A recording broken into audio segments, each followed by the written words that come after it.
Ask the answers, then we yeah. All right, greetings, everybody. Welcome to another Alkebulan Awakening Series in conjunction with my sister at Kumbukeni. How are you all doing? You know who I am anyway. My name is on the screen. My name is Ola Delidosumo, the founder of Alkebulan, Emerging Alkebulan. And as always, what do we do on our channel? We are here to decolonize the mind and awaken our consciousness. For those who are sleeping, this is the home of truth. Thanks for joining us. Nduku. Hey, and today I'm flipping it. I'm saying something different. My name is Nduko Mulumba. I am the host on Kumbukeni.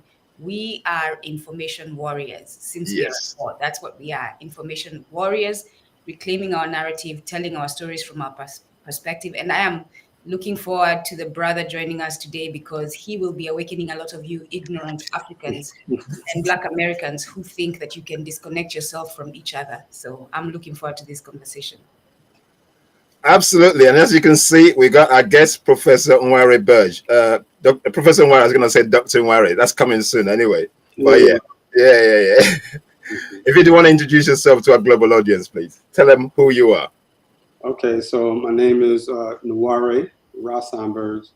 I'm currently a professor at Kean University in New Jersey, here in the States, as well as Medgar Evers College in Brooklyn, New York. Medgar Evers is a very strong civil rights leader who's fought for civil rights for Black Americans, for those who aren't aware. And also for another college, Essex County College. So I teach the social sciences, anthropology, sociology, Western civilization, Africana studies, some of those social sciences. And I always teach from a perspective of Black liberation and African liberation, liberation theology and understanding and overstanding. I'm also currently an award-winning filmmaker. So one of the first films that I created was titled DNA, Using Genealogy to Change My Slave Last Name. And that deals with the colonization of last names and surnames, and not just for African Americans, but in the diaspora. Many don't realize, actually, in Africa, there are Africans of certain ethnic tribes that carry European surnames, and your last name is a map to where you belong. And as a Johnson, son of John, I do not belong in England or in Europe. As Jackson, many last names that Black Americans have, it goes directly to Europe. But this is also true for Africans in the diaspora. All right, thanks, bro. Before you go, because I can see you already in there. The topic today is the struggles of, I'll say, African Americans, say Black Americans, African Americans. Yeah, does the system allow you to pull yourselves by the bootstrap? That's the topic today. So, for the first question, boots. That's what I need. Yeah. Okay. Do you want to talk to that? Well, there's a lot to unpack, right? Yeah. I'm going to do my best to stay focused. What I do want the audience to understand is very important, that everyone's coming in from a different place. I may say 13th, 14th, 15th Amendment. That might be general and basic information for some. Some may not know what that applies to, especially if you're on the continent. And I think it's very important that the continent understands. So I may scale back, and I try to do my best not going back too far to give context that you understand. And I also suggest, if I mention a book, please write that book down, or if you hear something that you've never heard before, please Google it or write it down. So when we're talking about bootstraps, there's a lot to unpack, right? So we understand, well, I won't say we understand. There's a history of slavery in the world, right? So let's start there. Let's understand that the term slavery comes from Slavic, Slavic, all right? Because when we hear this term slave, the first thing the world thinks is a black person, a person of dark hue, a melanated skinned person, many times. When we make that name word association. So Slavic is a European term that represents a certain group in Eastern Europe who were indentured service and enslaved by Muslims, by different groups, by Vikings, by Franks, and because they weren't necessarily Christian, they were considered pagan. So this term slave comes out of that. All right. So fast forward when we're talking about the transatlantic slave trade. All right. Or sometimes we might call it before that the triangular trade, where you had commodities going from Europe, Africa to the Americas. All right, Europe, Africa to the Americas. And if you pull up triangular trade, you'll see almost like a triangle, right? With commodities, tobacco, sugar, salts, different things were traded, cotton. But when you get into what's called the transatlantic slave trade, before you have that, you have the sub-Saharan slave trade. So before we can get to the boots, we need to know the origins of the boots that we don't have to be strapped up for blacks to be able to control their destiny. All right, so when we take a look at this history in Europe, it's very important to study European history to understand what it is that they dealt with that leads to the trading. In Europe, trading was blocked. There's something called the Silk Road, S-I-L-K, Silk Road. Google that, look up what that is. So this is trading that's going on in Europe, Eurasia, and on the continent. All right, so you have multiple empires that were gaining wealth and just basic needs through this trading. So when we hear trading, a lot of times we think, oh, wealthy empires, but basic needs. Sometimes the trading was for extra silks, literally Silk Road, right? Extra trinkets and gold, but sometimes it was for basic necessities. Europe was kind of locked out of this trade, okay? Meaning that there was trade going on, but before the Ottoman Empire, which was the Arabs and Muslims, the Mongolian Empire had so much control over land resources that kept Europe locked out. And the Ottoman Empire also gains control that keeps Europe locked out. There's a gentleman by the name of Mansa Musa in West Africa who makes a pilgrimage. He has an empire called the Mali Empire, if you've never heard of this. And for those who are saying, hey, this is parochial, understand that we have a platform here of many people who may not even heard these terms before or these places. So I want us to think like that. All right. So Mali Empire, Songhai Empire, Sankara, Timbuktu, these different areas. I can't go into the details of that, but please look up these empires. Mansa Musa was a part of that empire, had much wealth. He there was a pilgrimage of him going to Mecca, where he had so much wealth and gold, a caravan of hundreds of camels and people, and he would stop at different locations on the way to Mecca. And it's stated that historically that he had so much wealth, he would give this wealth to places where he stopped at, and it destabilized sometimes the places where he went economically. All right. So once stories like this are getting out, so it's not just that one story, and we don't have to get into the positives and the negatives of how Mansa Musa gained that wealth.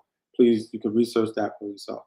These type of stories lead to Europe understanding their place in the world, right? Remember, there is when people can't read, this is sad. People are illiterate, right? So only people only certain people who are able to have information around the world at this time. And so as these stories are going around in these think tanks in Europe or wherever they are, this information in Europe, some are understanding and hearing these stories of wealth in the South. All right. Europe wants a piece of this. And there's so much information to discuss and to talk about. So I won't get into specifics of empires in Europe, but understand that Europe itself is coming out of not having resources, right? There isn't gold there isn't diamonds, there isn't like oil or tobacco and sugar, none of these things are there. So much is through trading has to be brought to Europe. And the powers that be in Europe, in these different empires within Europe, understand that. So as Europe begins to understand their place in the world, I'm being very general here, their place in the world, they do understand that there's a lot of wealth out there that they're trying to get to, all right?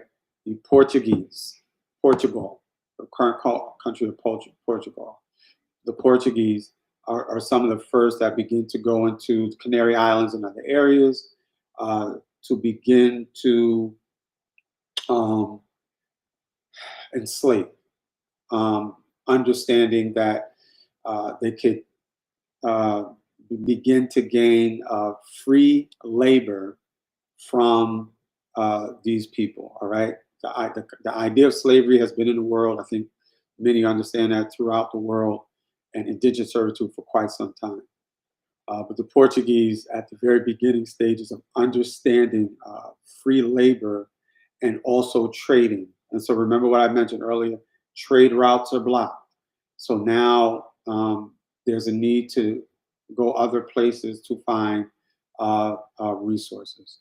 So as Portugal begins to do that, later Spain and England and other regions in Europe begin to take note. Again, there's dated history that tells you when and why, but Europe begins to now want to seek resources. For a long period of time, they were in something called the Dark Ages. You can Google that, and where they were dying from disease, dying from multitudes of disease. Sorry, can I just interrupt there? It's talking about the Dark Ages, the times that they lacked. Why did we not hear about these in history? Why was it not told to us? Okay. But also, quick question so that we don't lose the audience. Yeah, about the boots. The boots. That's what we want to. We want to get not lose that. Yes. Yeah. I'm trying to give context that leads to that. Okay. The Dark Ages isn't talked about because it's one of the worst times in European history and European culture. It's talked about from a certain kind of lens. It's almost celebrated, right? So if you Google the Dark Ages or Black Death or the Plague, some scholars have stated that this is one of the worst times in human history, in the human family, in human history. We understand it as slavery being the worst time, right?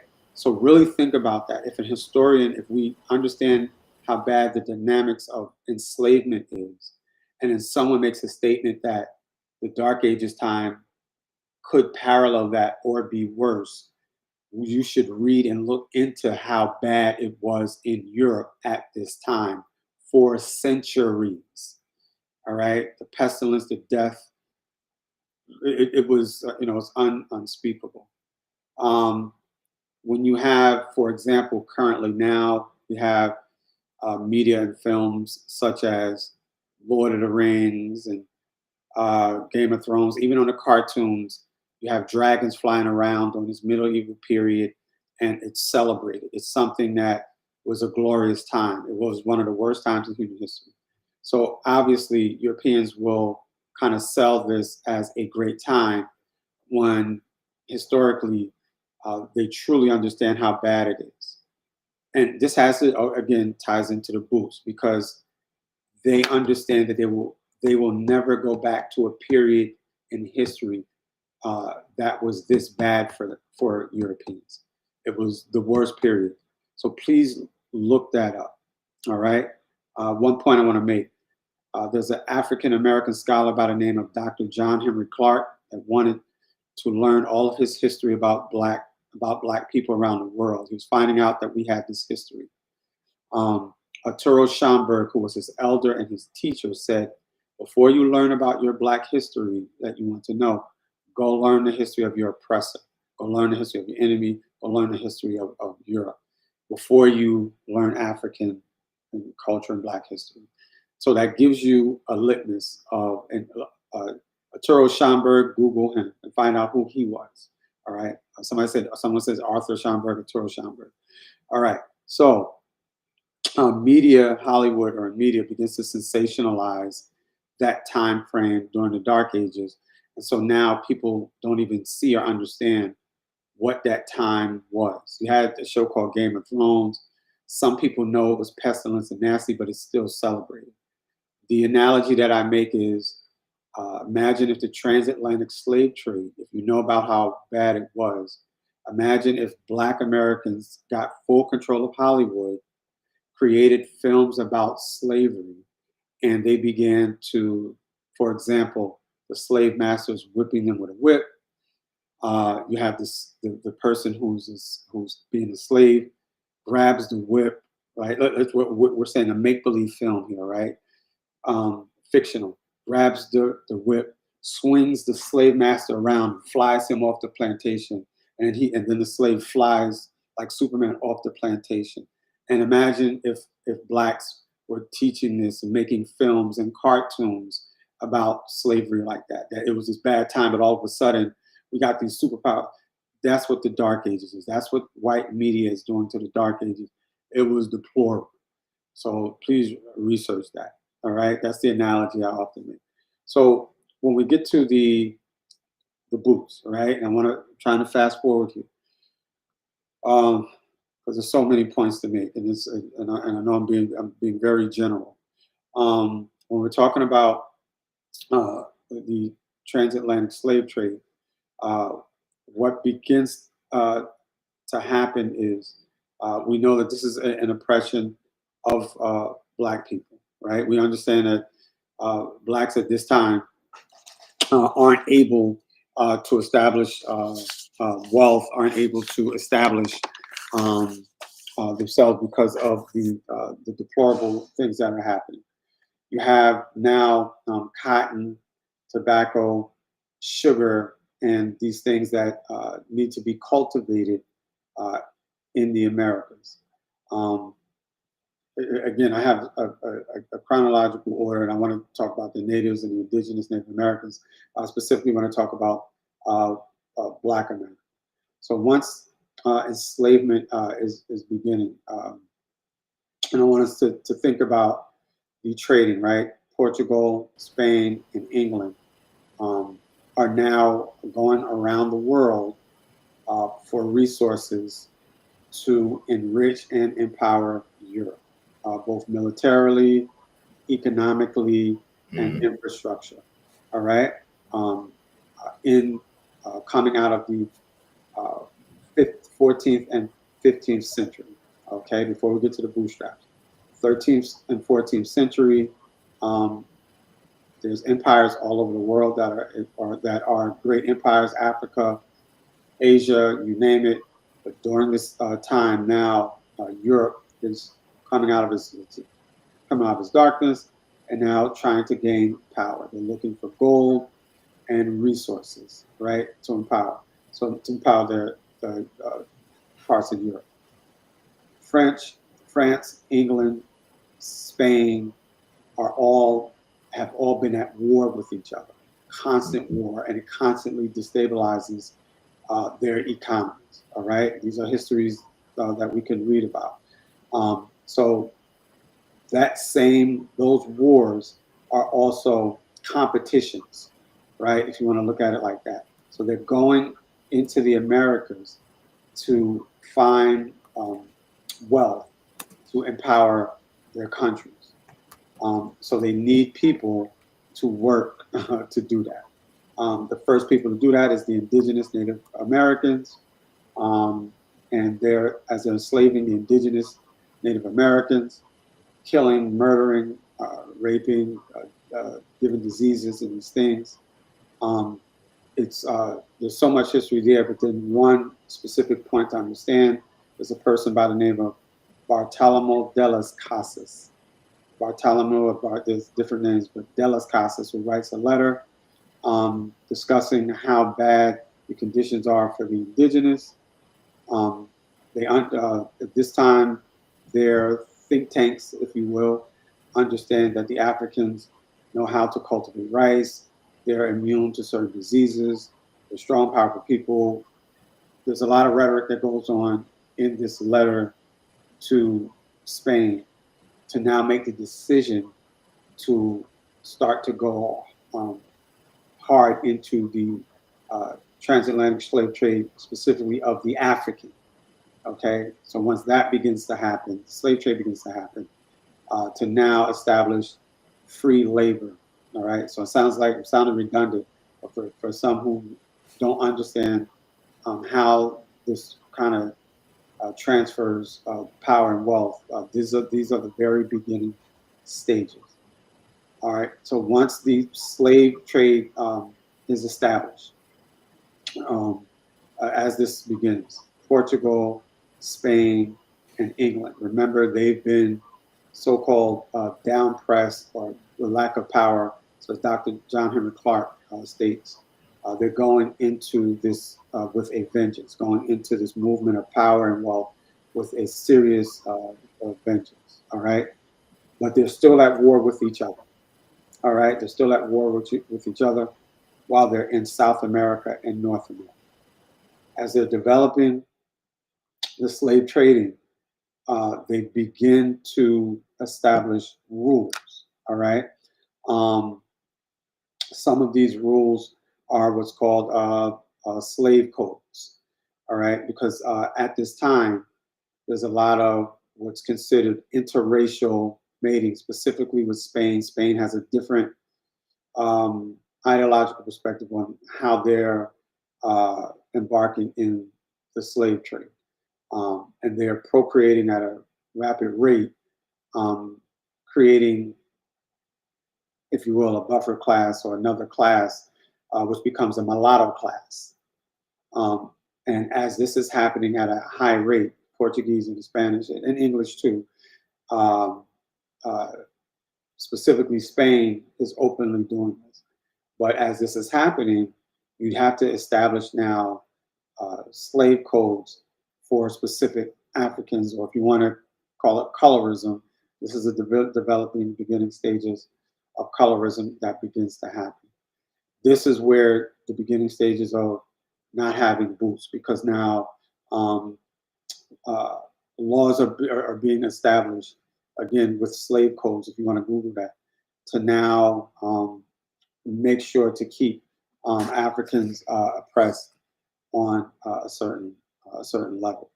You have at this time merchants, bankers, insurers from different countries, Spain, England,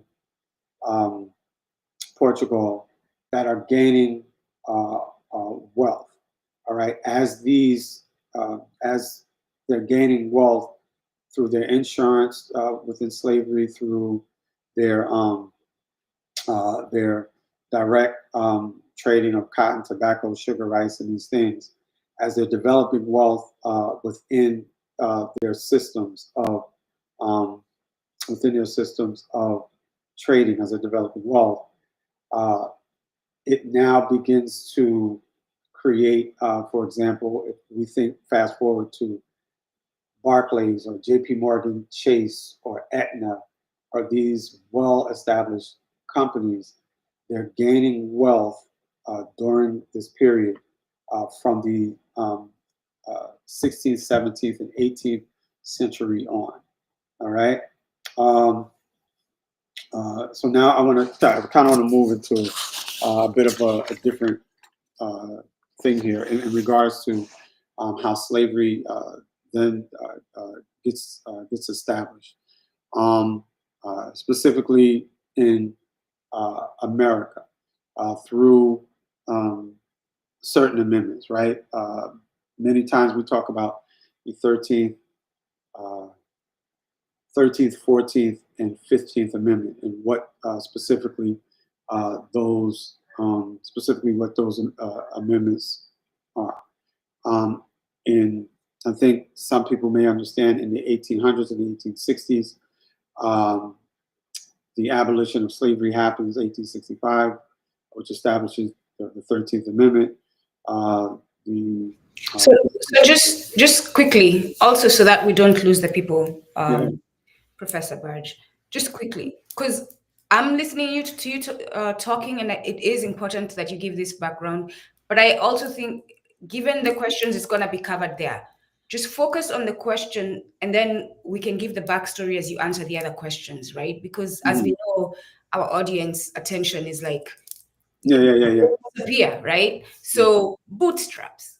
Why is it unfair to say, just quickly answer that, and then we'll go through the other questions? I assure you, you're going to be telling this background. Because I'm just looking at the first one where Brother Oladile was about to ask, how did slavery, Jim Crow, and discriminatory laws create? You see what I'm saying?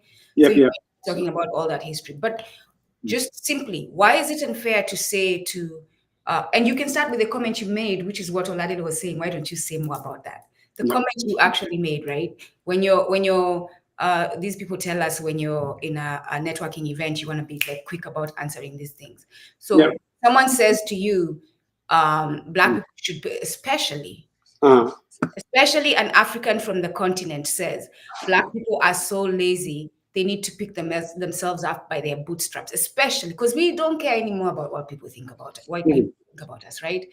We want to change how we think about each other. What is the problem with saying Black people should pick themselves up with their bootstraps, by their bootstraps? Yeah, and so, like I said, it was kind of trying to give a context. When we get to those 13th, 14th, and 15th amendments, these amendments are so-called, gives us citizenship, due process. And the 14th Amendment gives us, the so-called abolition of slavery. But now, when you get to the 15th Amendment, for example, this so-called right to vote, these things now you have to take a literacy test, right? You have to take a test to see if you can read, or you have to pay some type of poll tax. All right. So now, the reason I was a bit all over the place, but we're trying to get to that point with some type of context in history, because now this is where the boots aren't given. Okay, so now when you you're not giving any power and leverage. So during this time, when we get into the, I'm fast forwarding this transatlantic slave trade, where we know we don't have power, money, and resources, and money is being gained in those sectors that I just mentioned, right? We can talk about multitudes of white people who gain this money and wealth. You do have poor whites who aren't gaining, but they're gaining power socially through Black codes to continue to discriminate. So even as a peasant class, they're able to gain a little bit of whatever they need to maintain themselves, while Blacks are still suffering. And some of them are suffering together, but whites are put in a better situation to even gain something. All right. So now, as Blacks aren't, because of certain laws and regulations during slavery, they're not able to purchase land, right? I think people understand that land is one of the most important, valuable things to have, right? In certain general commodities. Unless you were a privileged enslaved African whose slave master allowed you to read, because there are these things that begin to happen. We have certain plantations, and so this is rare, that allowed certain slaves to read, and specifically. And there's a reason for that. Some were allowed to only read the Bible so that they can kind of manipulate and control and subdue the masses. So there's a film called Birth of a Nation. There's two Birth of a Nations. There's a recent Birth of a Nation that you can watch and it talks about using preaching to subdue, to keep slaves subdued a certain way. So now you slaves, again, enslaved Africans, right? These aren't slaves, and enslaved Africans, they're people who had rights taken away, who were able to cultivate, build. These were the people who were able to construct and build. All right, and I think everyone understood that. Once so-called the 13th Amendment happens, the abolition of slavery happens, there's a old school group called Onyx, and they had an album called All We Got Is Us. That was the name of the album. So blacks understood that. So they began to work within themselves. They began to create their own insurance companies, their own banks, their own libraries, manufacturing, whatever, within themselves and for themselves. All right. For people around the globe, this is the biggest thing that's never told or taught. The wealth that the Black American develops directly after slavery. So think about so-called 1865 is when Black people in the Americas were given so-called freedom, right? They begin have to sharecrop and get minimal to no return on their work on the land. So it's almost one of the most impossible things that are done, because the few that begin to take whatever pennies that they have to put them together, they collectivize and do this in certain specific communities, all right? And begin to now develop these towns. So this is the beginning of the stripping of the boots, all right? So we're creating our own boots. We're making our boots. There's no boots that are given. We're making boots for ourselves right after slavery, okay? So you have many towns that develop. The most famous one is Tulsa, Oklahoma. O.G. Gurley purchases land. Please Google this. Some have heard this, some has never heard this. It's called Black Wall Street. In America, Wall Street is the economic engine of stocks and bonds and all these things. Stocks and bonds being slave terms, all right? Even though we know stocks and bonds are part of Wall Street, and it talks about the money and the resources in the stock market. Who are the stock, right? So this is the beginning of Wall Street. So hence the term Black Wall Street. One of the most famous ones, it's not the only one, is in Tulsa, Oklahoma, Greenwood, as they call it, in the early 19th century. So remember, 1865 to, let's say, the 1920s or 30s, understand that's about 40, 70, 80 years, all right? We're talking about 2 or 3 generations. So although we are in abject poverty, there are resources that we're gaining and we're building. Remember, banks, insurance companies, funeral homes. Remember, as Black people, this is a very racially polarized place. We can't go to their funeral home. We can't have insurance from them. We can't, it's totally segregated and separated. As these towns are developing, we have places like Haiti and Durham, North Carolina. We have Brownsville, I believe, in Chicago. We have, I'm trying to think of these places off the head. We have in Virginia, in Arkansas, all over. There are these communities that are developing um, um, for us, by us, or working within themselves and developing these communities. So Tulsa, which is Black Wall Street, and for those who never heard of it, please Google it and look it up. As they begin to develop, their overall economy with their companies that they have begun to develop. Remember, this is late 18th century, early 19th century, right? The wealth that they have as a community is in the millions. All right, let's say $2 million. This whole community is worth. That would be equivalent to maybe $30 million now, right? $30 or $40 million in current times. All right, maybe in other in CDs in Ghana or Naira or whatever, that might be 100 to 200 million, 300. So Blacks are now developing their wealth and their economy and their businesses. And this is starting to happen throughout America. All right. So you have 5 or 6 or 7 or 8, up to maybe 20 something or 30 something close-knit communities that are beginning to develop their culture and their economy. Now, vigilante groups like the KKK. One of the reasons why the KKK, the Ku Klux Klan, even develops is because power is beginning to. They begin to see something called Black power or Black empowerment economically. So much so that some of the planters and merchant class are borrowing money and resources from these established communities. There's even records of people doing business with whites, obviously, because of the resources that we had at the time. So what begins to happen is vigilante groups like the Ku Klux Klan and other groups begin to make up stories saying that, hey, some Black man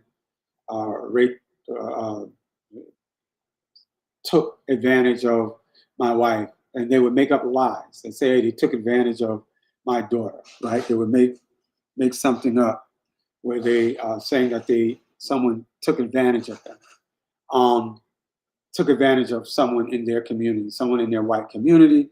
And then what would begin to happen, these vigilante groups would move into these established towns and burn them down. All right, murder, kill, and pillage these towns. These are the bootstraps. So there's a saying, you have to, pull yourself up by your own bootstrap here in the Americas, meaning if you're from another country and you come to this country, you should just be able to start from the bottom and work your way to the top like that. Why is it that you can't do that? Not understanding that, remember these towns I mentioned, there might be 20 of these towns, right? Maybe even 30, because some of these towns that Blacks had established were burnt to the ground, somewhat covered over by lakes and water, right? To remove and erase this history. You have to ask yourself, what would be the value and the worth of these Black communities had they been left alone?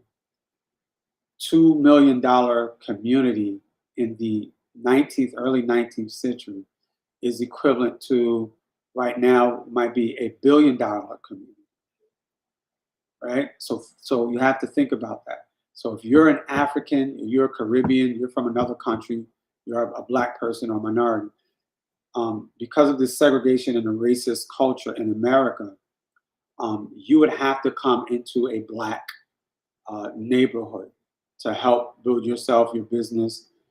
So you wouldn't have been moving into poor neighborhoods. You would have been moving into well-established economic infrastructure, Dubai's. I don't want to say Dubai, but you would be moving into well-established Black neighborhoods around America had they not been burned down.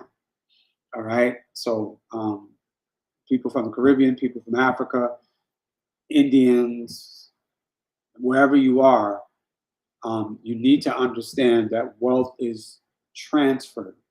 Okay, there is no bam and you can just have it.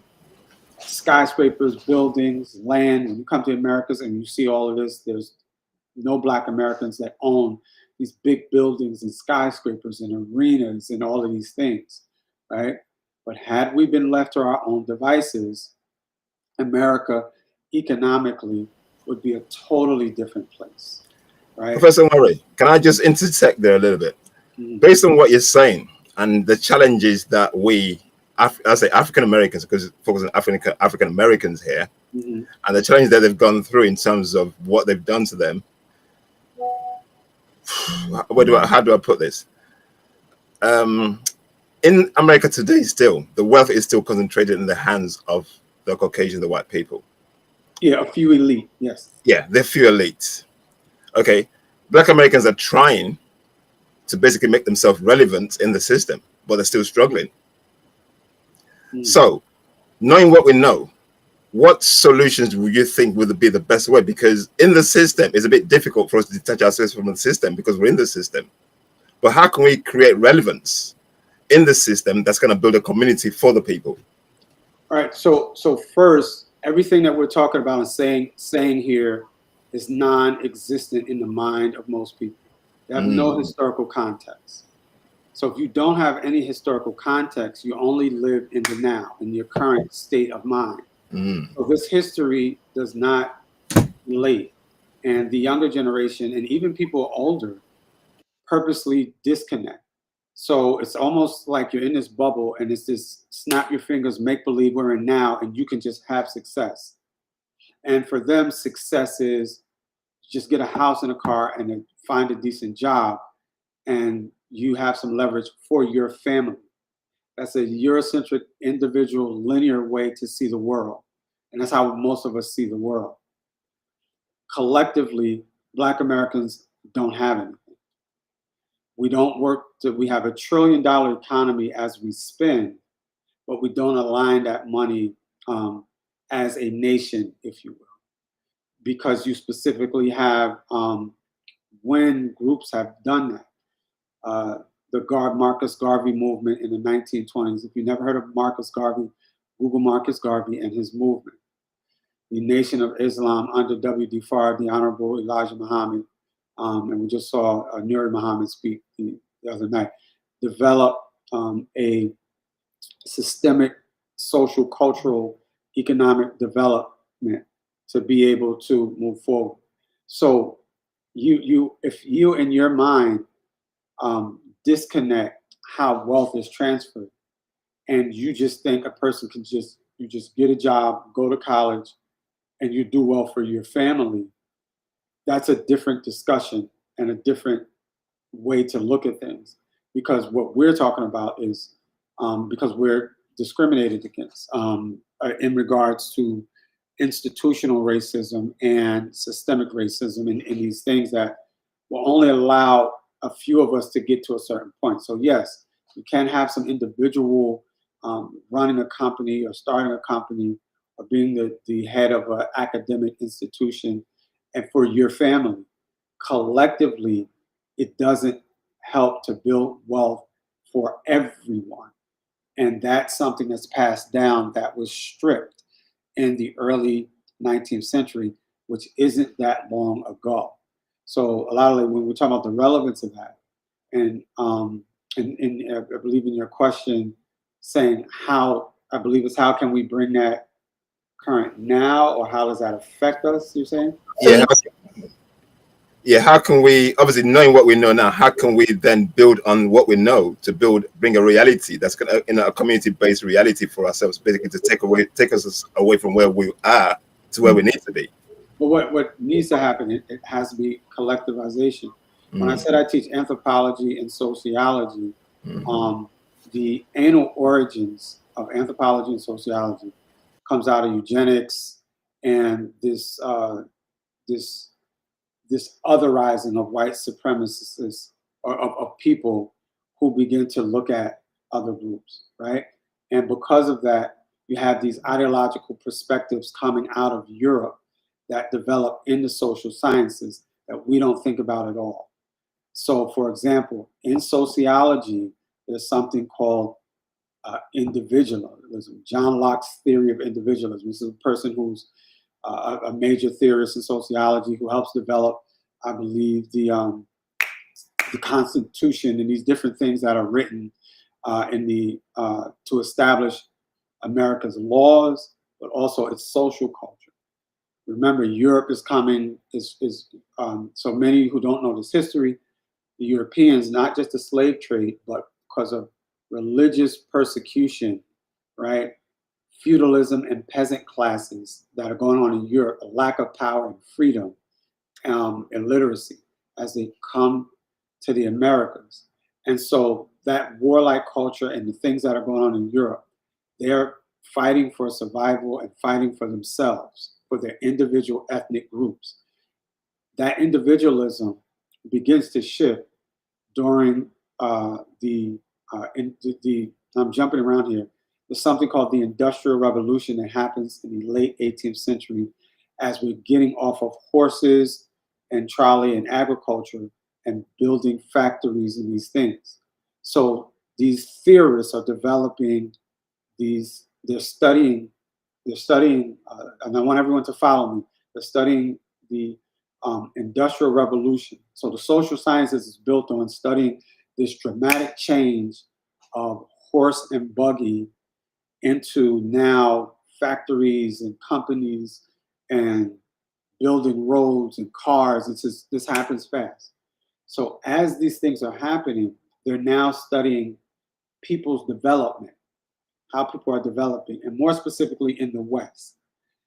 Now the individual is beginning to happen, right? This individualism, there's something called rugged individualism, right? All of these different theories that make us white people. We keep saying we're Black and we're African and all that. Yeah, genetically, epigenetically, rhythm, movement, all of these things. We're African, we're indigenous, for all those things. But psychologically and socially, you have to know the annals and the beginnings of sociology, how that Eurocentric and Western sociology and anthropology affects the common thinking of each person. And this now allows you to do anything that you want outside of your family, outside of your community, outside of your culture. So you will not take your money and your resources to bring it together as this individualism begins to develop in the 19th century into the 2000s. In the early 19th century, Black Americans had a very communal, African-centered way of thinking, right? They were always collective. Some say that segregation was probably the best thing for Black Americans, and integration was one of the worst things because Blacks were still able to work within themselves. And so you can't develop wealth if you have this individualized, and I'm not saying personal wealth, collective wealth, institutions, right? Dr. Umar is trying to build a school. Everyone's focused on his antics and his lack of business savvy to keep the school going. So everyone's saying he's a scammer, right? He did enough to get the shell of the building. This is where the collective has to come in, right? And say, hey, we'll take over from here, all right? And maybe if you want to get into a battle with him to take the school, if you think that, I don't know how that happened. Let me fix this. But if you want to now take the school from him, all right? But I'm not suggesting that we do that. What I am suggesting is I think that there should be some sort of helping him to now begin this.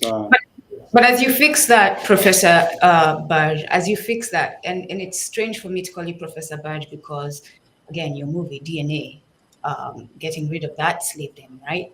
That last slave name. So in my mind, because I know you and I'm on the path where we have to start living what we are speaking, like I'm not calling you Professor Burge. So Professor Nware, as you say that, I'm reminded of the movie Pleasantville, and that's what I was typing in to put in there. Oh, yeah, I was going to fast forward up to that. Yep. Yeah, Pleasantville, go watch it. If you can find it, go watch it. The media also is doing a number, because this is how the system works. They have many tentacles of how they do what you're describing. There's the law enforcement, there's the members of Congress, so the what do we call them again? The House of Representatives and all that? No, but they're all making the branches, right? The executive branch, the legislative and judicial. Yeah. Legislative branch, which is the people making the laws, and then you have the justice one is Justice, the Supreme Court.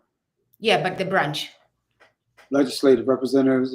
Legislative, no, the executive, legislative, and then the courts are in court branch. Judiciary. Judiciary. Yeah. Judiciary. That's what I was forgetting. So and that's a great place. I'm glad I remembered that. So executive, legislative, and judiciary, and then with that comes the multinational, and even then before they became multinational, but then they never started. They always started as multinational because they're exploiting from Africa. They're doing the slave trade and all that. The companies, the so-called private that are not so private companies, right? Mm-hmm. This message through these different entities is being pushed, not only as you're describing. Now the media is showing you images of the perfect family. It has one man, it has one nice, beautiful looking white woman, or that's what they're selling you, right? She's dressed a certain way, and their greenhouse and the fence that keeps you away from the rest of the neighborhood, remember?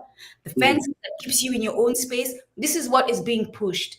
And then every now and then the news, which is the other side of the propaganda, is going to show you a black neighborhood, and they're showing you the worst of it. They're not going to show you the people in DC building mansions. They're not going to show you the Black Caucus members who are going into, and the previous members of. So talk about that, the part where the propaganda is also happening through media. Okay, in regards to. Okay. So in regards to the and you're saying that the power, lack of power that people of Black people have. Socially and psychologically, you have all right. So in the world, right, in world history, we'll say the most two powerful things is the Bible and the gun. These are the most two powerful things in world history, if you understand it, the Bible and the gun. Yeah, but there is the television. What about the Quran? Yeah, the Abrahamics, right? We're getting into the Abrahamics, right? So any of those books, right? The Abrahamics, Judaism, Christianity, Islam. But like I said, the Bible or the gun, right? So, and the gun. And if you understand how the gun is, there's history, you can look that up, Google to understand how power is gained through the gun and through religions. Television and media, in my opinion, could probably be, you can argue, is well more powerful, because now you're talking about a different type of propaganda. And in some primary writings, talk about when the indigenous peoples, it doesn't mean they aren't intelligent, right? They had their own systems, but some had never seen certain things, right? When they're seeing an actual photo of a picture, we're talking about early centuries. And I'm just like, not saying that they didn't draw themselves and see themselves, right? But taking it on, let's say, a sheet that maybe they didn't have. I'm trying to describe this, right? And see it in a book and these things, and how this was given to people. Again, doesn't mean we didn't create science and math and be able to get water out of leaves, things that we had to teach Europeans to do in order to survive, right? What I am saying is that media, when indigenous or when people are seeing these images, what I've noticed, even in today's world, that everyone believes what they hear and what they say, right? What they hear said from a film, a cartoon, anything politically, governments, people believe it. And I don't know if it's an indigenous thing, an inherent indigenous thing, where on psychologically, maybe I'm going too far and too deep. When we see and hear something, we're not as prone to reject it, especially in my opinion, indigenous people who are more innocent, if you will, to seeing imagery and stuff. And for me, that's what gains control of the mind. Whoever controls that now controls how you move, how you think, what you do, all of it, whether you know it or not. It's probably stronger than it's ever been with deep scientific tactics through colors, even colors and voice tones and things that they use to control that. So politically, you can do anything and control the mass of people. You have a complete fool. You have complete fools, right, that we understand are running institutions and governments, right, who can control people based on putting out propaganda and stuff, let alone if you're talking about parties, what specific group or party you want to belong to or not. As long as you hate this N-word or whatever negative ethnic group, as long as you hate that person, I probably couldn't care if I lose my job or don't have resources. We on the same page because they are the problem. So if you can now sell that, and this was something that's been sold in the early 19th century, because we were talking about this yesterday, Nduku, myself, my mentor, how there wasn't a idea of whiteness, right? You were either Polish, English, French, Irish, Italian, whatever you were from. And my mentor talked about there was this lower percentage of each ethnic group. And if you decide to make a Black people a monolith, then we outnumber you here in the States. So if you're just an Italian or just a Polish, and this is something my mentor brought up yesterday, and something we don't necessarily think about and look at, and it's an excellent point. Whereas, how many Jews are in America? And then you say that specific percentage. How many Italians? How many this? But if we come under the umbrella of whiteness, and I'm Polish or Italian or Irish, and I remember when I first went to college and taking some kind of history class with a Black professor, and he was talking about, it was a video showing this white guy giving a speech about no matter if you're poor, you're destitute, your religion, no matter what you are, as long as you're white, you are better, you have power, you have, and I wish that maybe someone could find that video, but I know it was early 19th century. So now you have control mentally over people who are poor and will vote for someone that's not in their best economic interest, but because of the racial, social polarization that many people around the world don't really know exists when they get here and think it's a figment of Black Americans' imagination, you don't understand how all of this plays out in every institution. And if you're only concerned about your family or your ethnic group when you get here, then you're not even going to think about that. You're just going to try to, quote unquote, get yours and get your house, your car, and establish your family, and not understand how significant laws and significant rules and regulations within these institutions of government will control your well-being and your future. But many are blinded through media in regards to how those power dynamics are played out. So this is why I said, as long as you got yours, you're okay. I had an elder once say to me, until people are physically put back into a certain form of chattel slavery. And I don't mean the prison industrial complex, because now you take groups of people and put them, isolate them in a place where no one can see them. So we currently have enslavement currently happening, if you want to, for some people who understand it. But the only way that people will mass and group together, I had an elder say that, unless they see themselves literally chattel slavery is happening. You're walking down the street, 18-wheeler pulls up, and all of a sudden they're just grabbing Black people and throwing them onto these trailers. Similar to what ICE is doing to Spanish-speaking people here in America. Then, if you see this mass numbers of Black people being put back into a chattel slavery, your thinking is going to change. Now you're going to become into a group survival now obviously begins to happen. We had that group survival mentality in the late 18th century, early 19th century. So until we don't want that to happen. But I had an elder say, unless blacks are put back into chattel slavery, they're not going to understand the seriousness and dynamics of why you have to collectivize as a group. Like Dead Prez said, not just Dead Prez. Dead Prez is a hip hop group who raps about political issues. If you don't even know that you're in a war, you have lost. So if you have on that note, Professor Nware, on that note, can I just stop you there?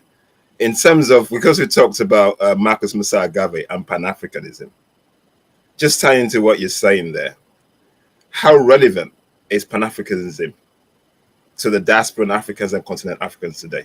How can we build that community? Because basically that's one thing that's really, really lacking. Because basically, as you're saying that, it just feeds into that. How possible is it for us to sustain that? The first thing that within Pan-Africanism, and I've been saying this for years, we don't subscribe to anything like Hitler and fascism and none of that, right? We don't subscribe to that. But there needs to be almost a forced brainwashing for Pan-African Black people. You need to sit their asses down to read and learn about the Africans, what happened to the Africans. On the continent of Africa, they have to sit their asses down to learn about the Caribbean history and the African American history. Almost have to be forced, or I don't want to say propaganda brainwash, but what Ibrahim Traore is doing in regards to making sure they understand the global context of history and culture.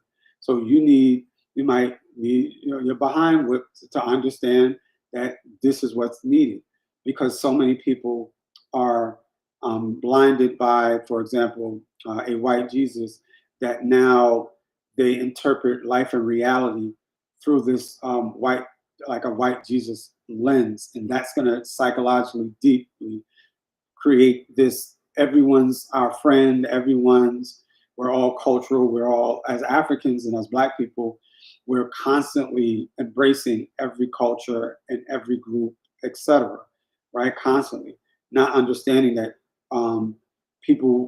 ethnic groups are constantly opposing us. So for Pan-Africanism to even begin, the Jamaican, the Trinidadian, the Haitian has to study, has to have for example, Dead Prez calls the public school system a 12-step brainwash camp.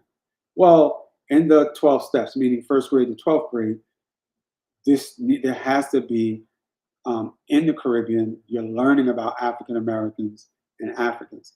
And in America, you're learning about Caribbeans and Africans. In Africa, you're learning about Caribbean. You have to learn that history first. You can't go anywhere. You can't start anything if you don't have those basic seeds to grow in your mind, to even see and understand how and why you have to connect. Because your majority of you are thinking about getting to that white man in the clouds. And if you're rooting in that, this has nothing to do with spirituality and these things that we have as people who are Black Baptists or evangelicals, Islam. None of that matters if you're not thinking race first. Your religion is cool. You can be as religious as you want to be and still understand that as a Pan-African, and a lot of people are trying to dismiss this. They're trying to use Dr. Umar as this thing. See, Pan-Africanism doesn't work and blah, blah, blah. Well, if you don't understand the power of what Dr. Clark has said, Dr. Ben has said, all the elders have said, if Africa doesn't have the power to now gain leverage, hey, they're kicking Black Americans behind.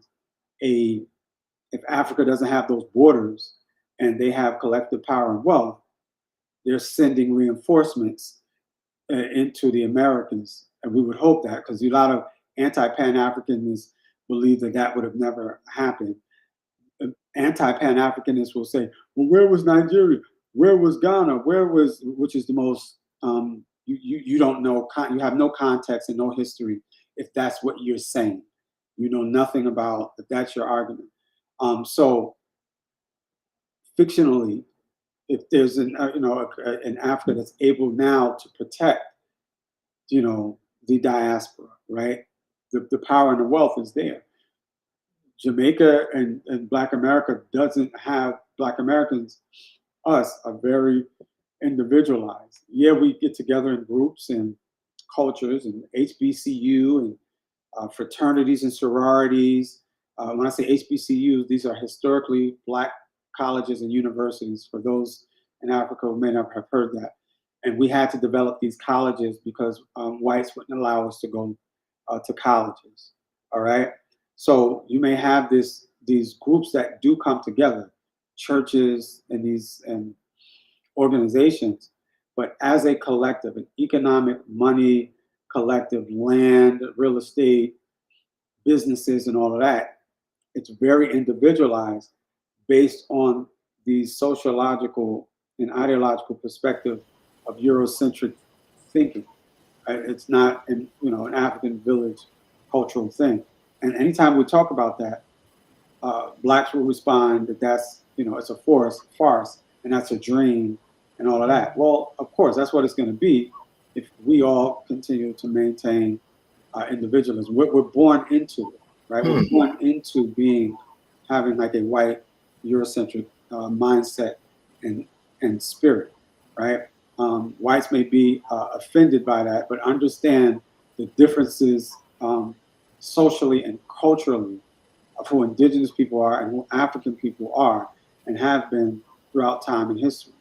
I think anybody who understands that is white wouldn't even be offended that there's a stark difference when you're talking about this social individualism that comes out of these theorists. Auguste Comte. If you want to start to now bring up Harriet Martineau, Max Weber, Weber. I'm talking about anthropologists and sociologists who are now establishing, considered the fathers of sociology, the fathers of anthropology, establishing these social sciences and these think tanks to now, which begins to spread in academia, but also has its tentacles that spreads socially into the minds of people. So those theorists are now fundamentally creating that Eurocentric social being in you that you have no idea exists. You tell a Black person that I'm Black, brother, what you talking about? We can, the music come on, we 5-year-olds, we got that rhythm. You know what I mean?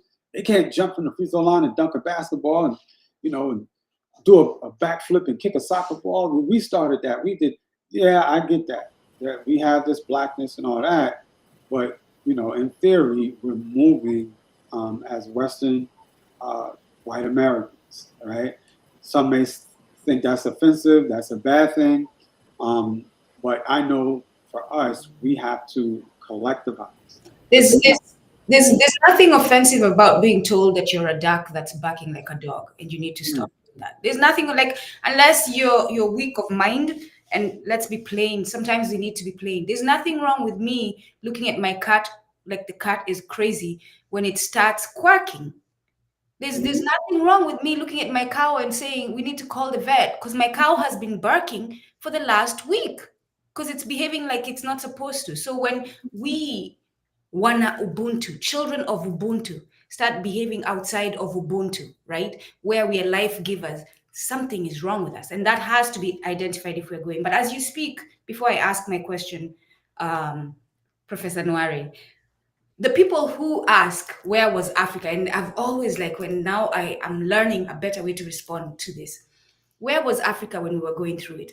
Africa is the place where that was raided so that you couldn't be gotten from. Like literally. It is your home where we were under raid as you were being stolen. So how are we helping you when we are under raid? Like we have there's that, right? And then right after we're raided and you're stolen, part of us. You remember, you're our family. You're stolen. But Undoku, in what you're saying there, then they will also say that we sold ourselves. There's that. And there are coons, just like today, because some of them who are saying that are coons themselves, and they would be the ones selling us. They are Africans who, and that has to be talked about. And we have to sit with each other and say, when we write our terms of agreement on how to move forward, you insinuate, you insinuated, as we were talking about the communal way of being and all that, Professor Nware. But as we set up this new Africa that we want to build, there are going to have to be terms of agreement, and part of them will be lessons learned from bad behavior within our community. What did we do that resulted to this maafa? We have to sit down and talk about that, but not to be online. You Africans sold us. No, no, no, no, no, no. We will sit like a family and talk about it. Now I'm going further from where I was. Talk about what did we all do that was wrong? And what can we do to not have that happen again? What terms of agreement must we have to control the behavior? Like you said, a dictator is needed, that we're going to have to. But as we're wondering what Africa, because we can wonder now because we're living in luxury, right? The enslaved Africans understood that that's home. I wonder if they're okay. If you read Barakun, and I'm going to put the title there, Kosolo is struggling with what has happened at home. They just killed a lot of our elders and all that. He's not worried about why are they not coming to rescue me. He's worried about getting back to help. So they get that. And then right after the raid and enslavement, the Europeans land on the continent and they colonize us. So we're so busy. And this is the thing oppression does. It keeps you busy fighting oppression. You don't even have the time to, like fighting the symptoms of oppression. You don't have the time to fight them. And so we are busy, or to help each other. We are busy fighting colonialism. We're literally planning and hiding in woods and being bombed. How are we to think of coming to help you in the Americas? We don't even know where you've been taken. That's not the age of cell phones. Anyway. Yeah, it doesn't, when you try not to, like, you don't want to be, you want to understand that people don't understand a lot of things. Yeah. But the problem becomes when you're standing on ignorance, like proudly on ignorance. And, you know, again, television and movies, I always think, distorts reality for everyone. Distorts, it has because you're almost looking at things, even current events, in a fictional mindset. To me, that's my opinion, having been around film for a little bit and understanding the dynamics of it, as well as understanding primary documents and evidence, reading it from a firsthand account of what was transpiring in this time and place. The mind tends to generalize this whole collective of people when you have, like the way I tried to explain it earlier, that the Franks and the Normans, right? These are the French or ethnic groups from England. There's so many different ethnic groups. This is very new. Most people don't have a historical line or context of anything.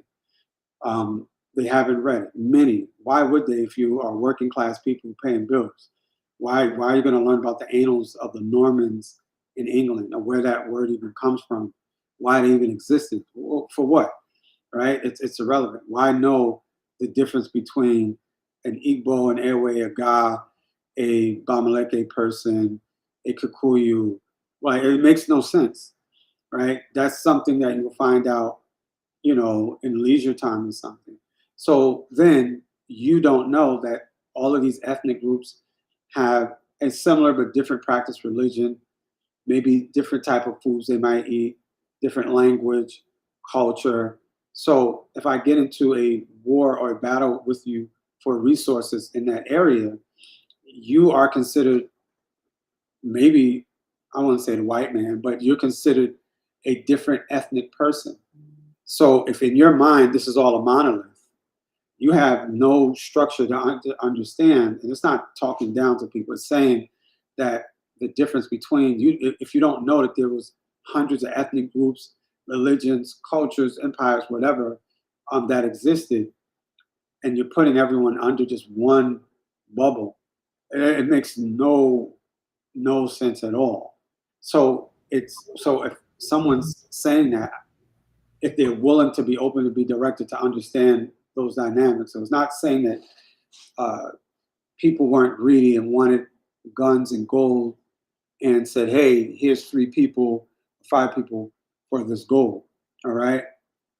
At the time, it was the way of the world also.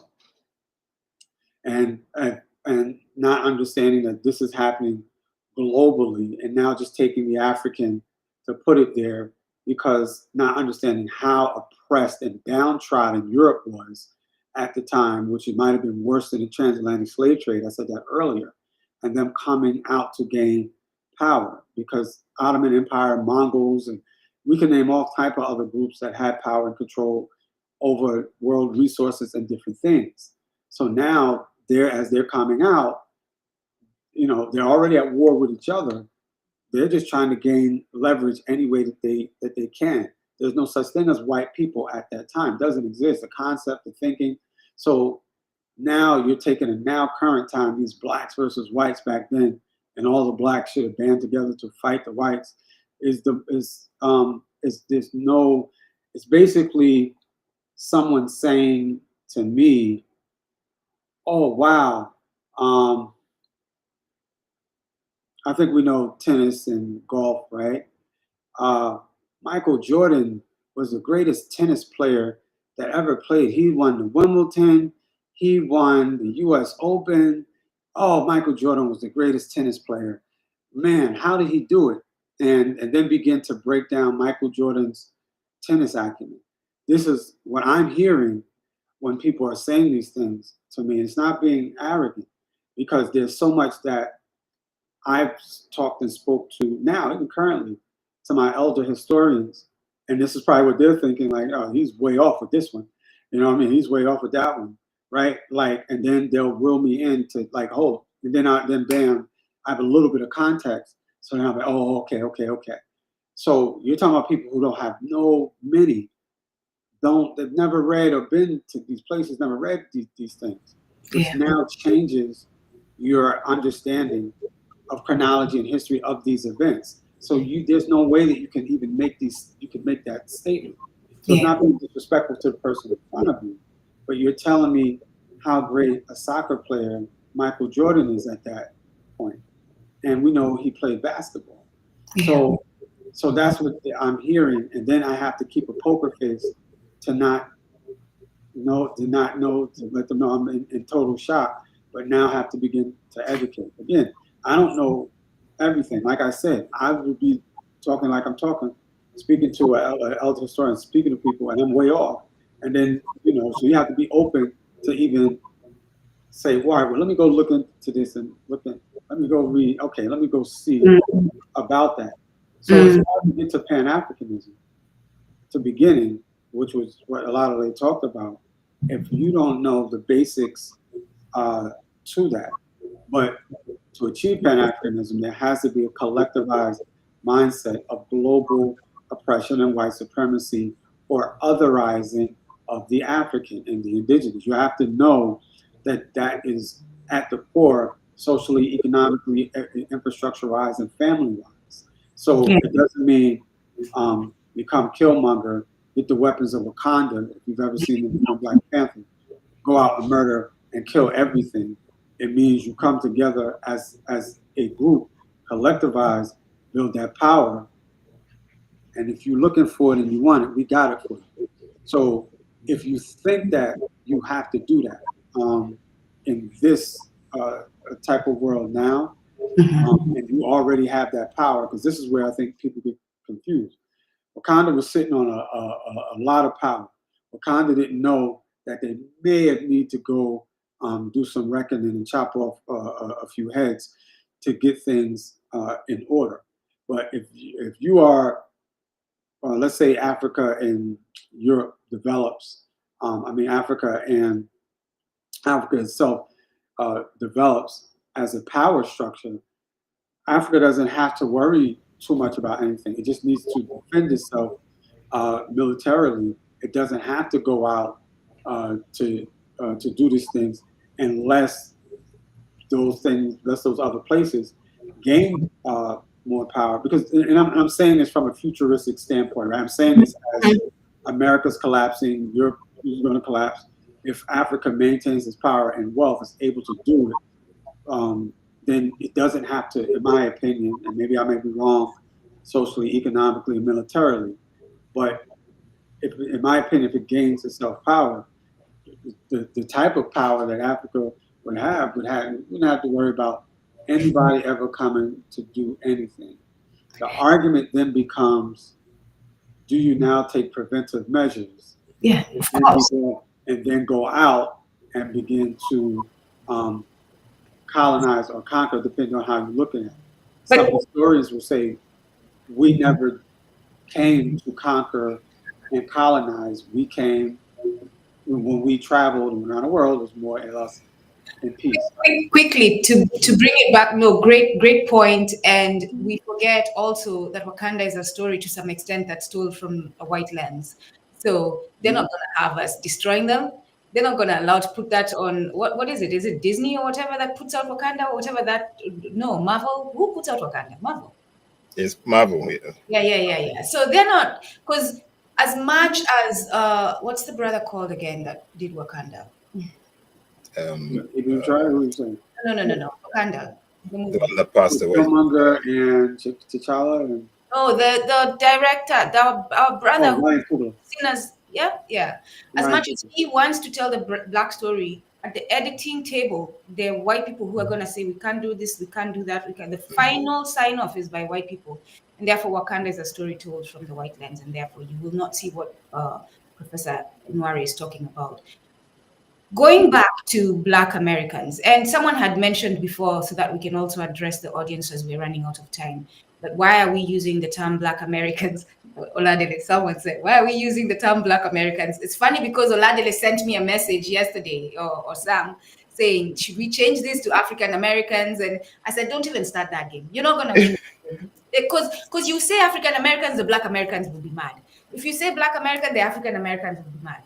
Like that game of what do we call you, the descendants of enslaved Africans who are in the United States, you've been playing that game and it's not been won yet to this day. For a long time, you've played the game and the name has changed. So we're calling you Black Americans so that you can understand who exactly we're talking about. We're not talking about the Africans who moved here intentionally. It's not the immigrant. So that you understand, we're not talking about the African from the Caribbean. We're talking about Black Americans. You know who exactly we're talking about. That's why we used it. But we know from watching Kumbukeni and my brother from the Imagine Alkebulan and those who spend time with Nware, we support the term Wana Ubuntu because we collectively, globally, are the children of Ubuntu. Nware, how does the US, going back to the bootstraps, right?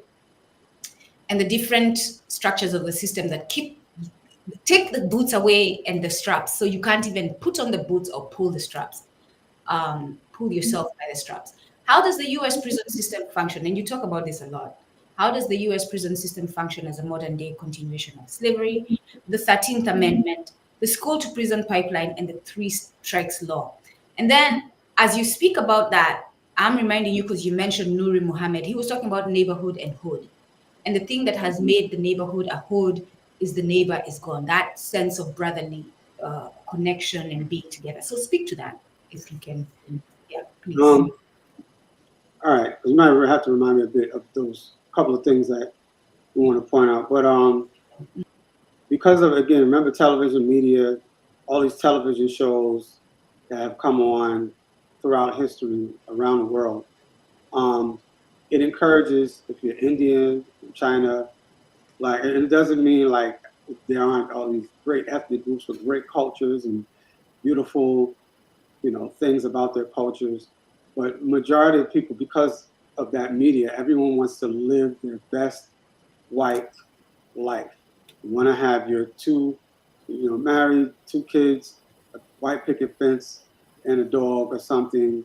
And you're constantly seeing this in cartoons and movies and stuff like that. So that's the goal. So if that means you got to rob, steal, if you have to become a corporate mogul, if you have to become anything, it's to live that great white life that you've seen put to you on television and in media for decades, all right, on every level. So when we get into the institutions and the systems, Most times, again, if we don't know how it runs or it works or doesn't exist in our purview and in our mind, then everything I'm saying is irrelevant. Laws are often passed, but do people follow the law, right? I grew up in a very, very, very rough neighborhood. The Bible says, "Thou shalt not kill and maim." When we talk about, that's what they say. And when we talk about the laws that are made, you go to jail if you kill or do something, right? So the laws are on the books. People read the Bible, that it's there, but people's getting their head blown off every day. So to get to that great white light, right? They're doing anything that they can in the underground economy, drugs, whatever stuff goes on there, right? Because in this vision, they want to live this life. Everybody wants to live that kind of life. So the institutions, develop these systems really to gain control over people and kind of keep you in a box to just have that little bit of that great little white life kind of thing, for you to live, right, in your existence. Take care of your kids, handle your business, and then that's it.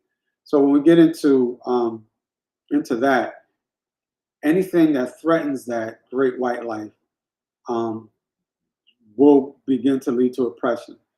And what do I mean by that? When we talk about the jail system here in America, I think people that may know or may not know that we have more people incarcerated and in jail than are in full countries. And there's so these in jail, the incarceration or jail system makes millions and millions of dollars. It's free labor, and as well as a business that's very big. So you aren't, unless you watch some kind of Vice, some kind of documentary, you're not able to see the amount of people that are incarcerated. You can't visually see it. During slavery, you can, if you're driving on a road, you see back in the day, people on that plantation being enslaved. So if you can't see that, it doesn't exist and it will never exist. So this is, I think, an understanding when we're talking about during slavery, once people are now free, there's every, as whites are controlling government, every point of reference is how to keep all of these Africans oppressed, right? All these rules and regulations begin now. So now you come up with Jim Crow laws, all right? If anybody knows what Jim Crow is, like I said, it's a song by this guy by the name of Thomas Dartmouth or something. You can Google Jim Crow. It's called Jump Jim Crow. And you create this draconian system to keep people segregated, separate but equal politics, right? That enforces racial segregation. And so if you have all of this going on, it's developed to regulate blacks to gain any type of resource economically. Remember, I started off with there probably would be 20 or 30 cities like Dubai. If we know what Dubai is this wealthy oil rich town that's developed because of oil, city in the Middle East, so-called Middle East. But you would have burgeoning cities, black cities, right? Similar to maybe in Atlanta, but everyone really owns everything. But again, as people are, as systems and as vigilante groups and laws are now developed to kind of deconstruct and remove the economy from black people, this begins to happen periodically from the 18th century up to now. So you have what's called Reconstruction.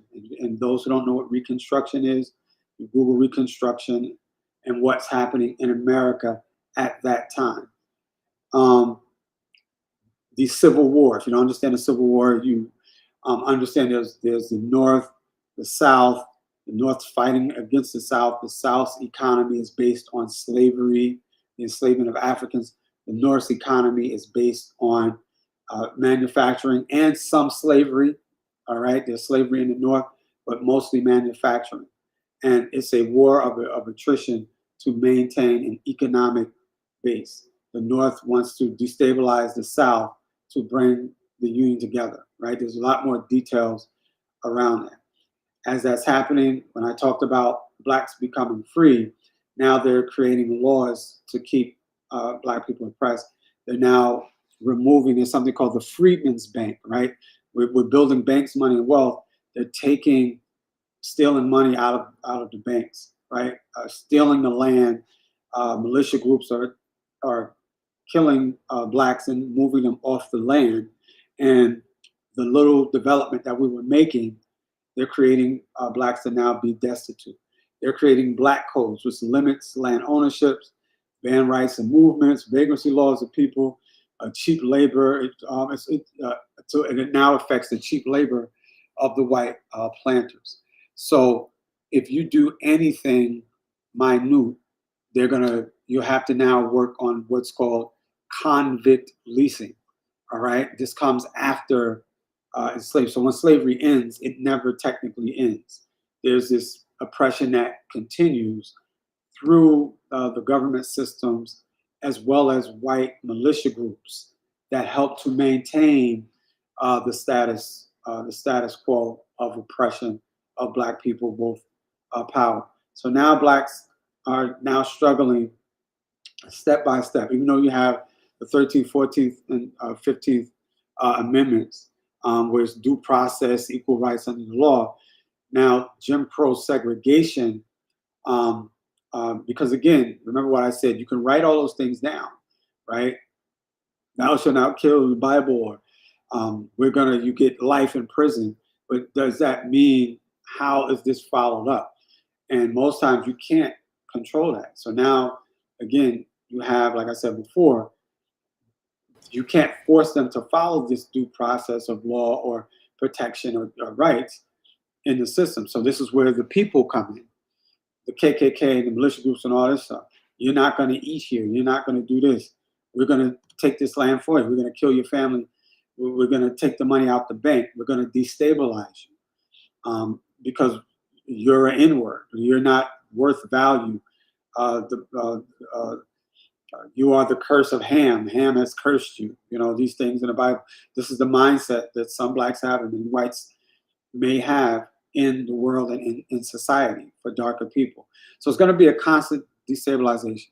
So as you get into the early 19th century and you have Jim Crow laws and segregation that I'm currently talking about, again, only a few blacks who are able to gain some money and resources and establish themselves are able to now have some type of leverage, where the majority of blacks are either vagrants or sharecroppers, are doing anything that they can to gain money.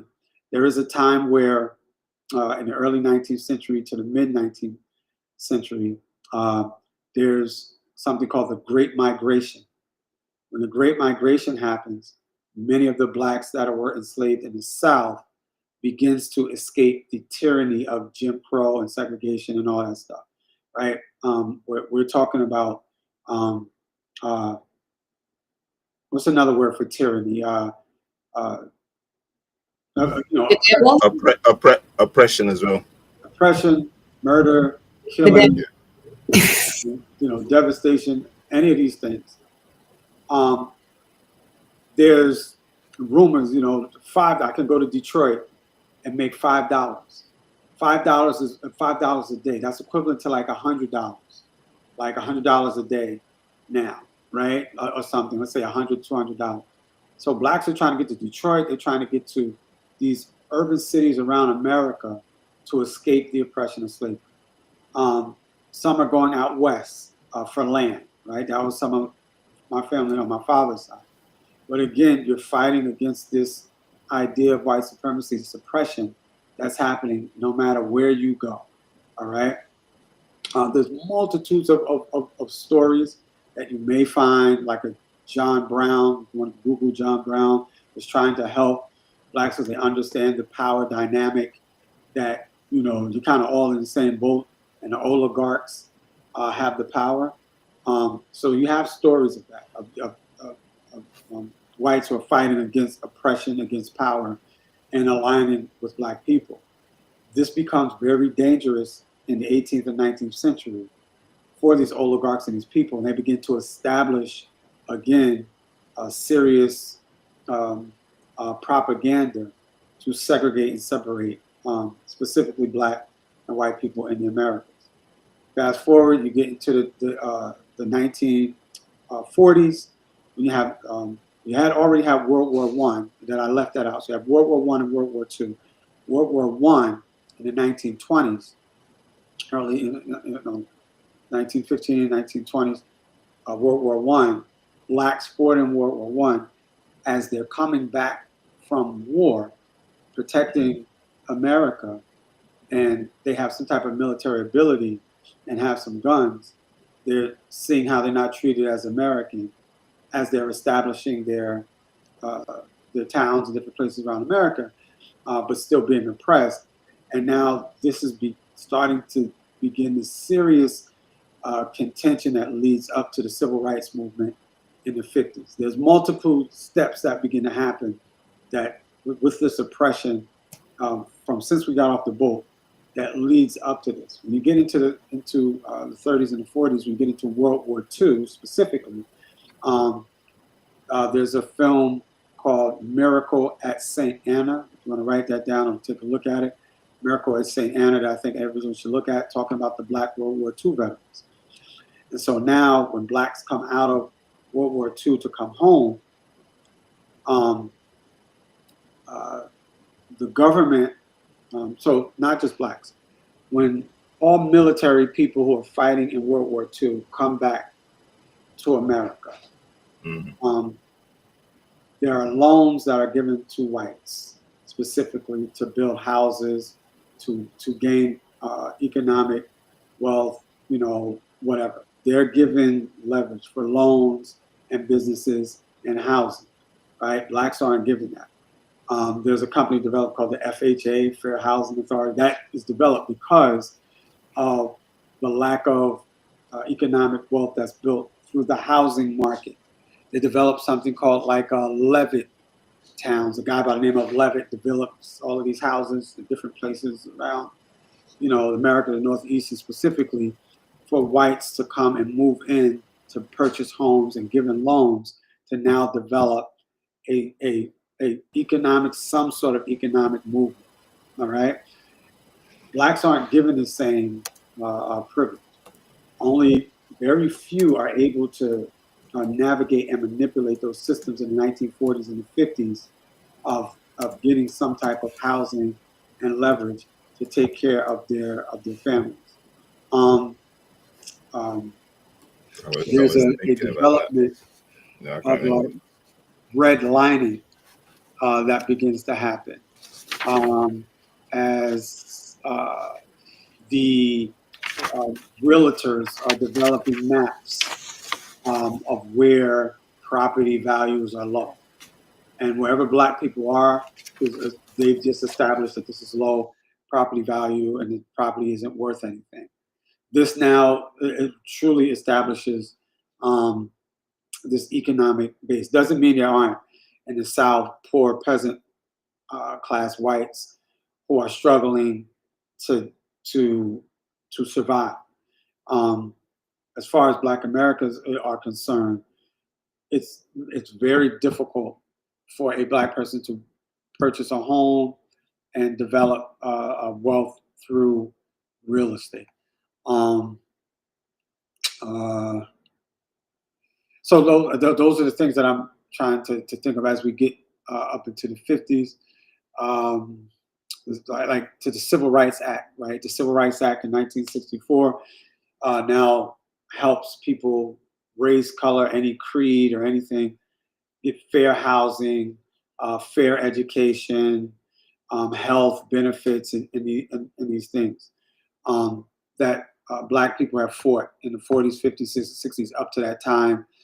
Medgar Evers, Martin Luther King, Fannie Lou Hamer, we can go on and on with those who fought for fair housing benefits for women, men, and people, Black people, getting to the 60s. And so I don't know if Duku, if that covers some of the points when you're talking about the prison industrial complex, because that starts to develop when you get into the 60s and 70s. After the Civil Rights Act, you have the Vietnam War that happens. Many Black people minorities are put on the front lines to fight these wars. You have where it's not selective service. It's when they begin to recruit people for the military. I forget. Yeah. So many blacks are recruited for the military, and when they come back home from the military, again, there's the heroin epidemics, the drug epidemics that are happening, but also institutions that are making it difficult for blacks to be involved. There's something called the GI Bill. Yeah. That happens. That's in the 40s. I don't want to confuse the time, but when you talk about the 60s and the 70s, it's very difficult economically for Black men to maintain or find jobs. Even if you are lucky enough to go to a college, say HBCU, and get a degree, and you get a position at some company or business. Contrabands. They were called contrabands. No, they are. When people are recruiting for military, I don't know why I'm forgetting. The one during the Civil War, it says. No, not Civil War. We're talking about we're talking about in the 40s, okay, and the 60s and 50s, Korean War, Vietnam.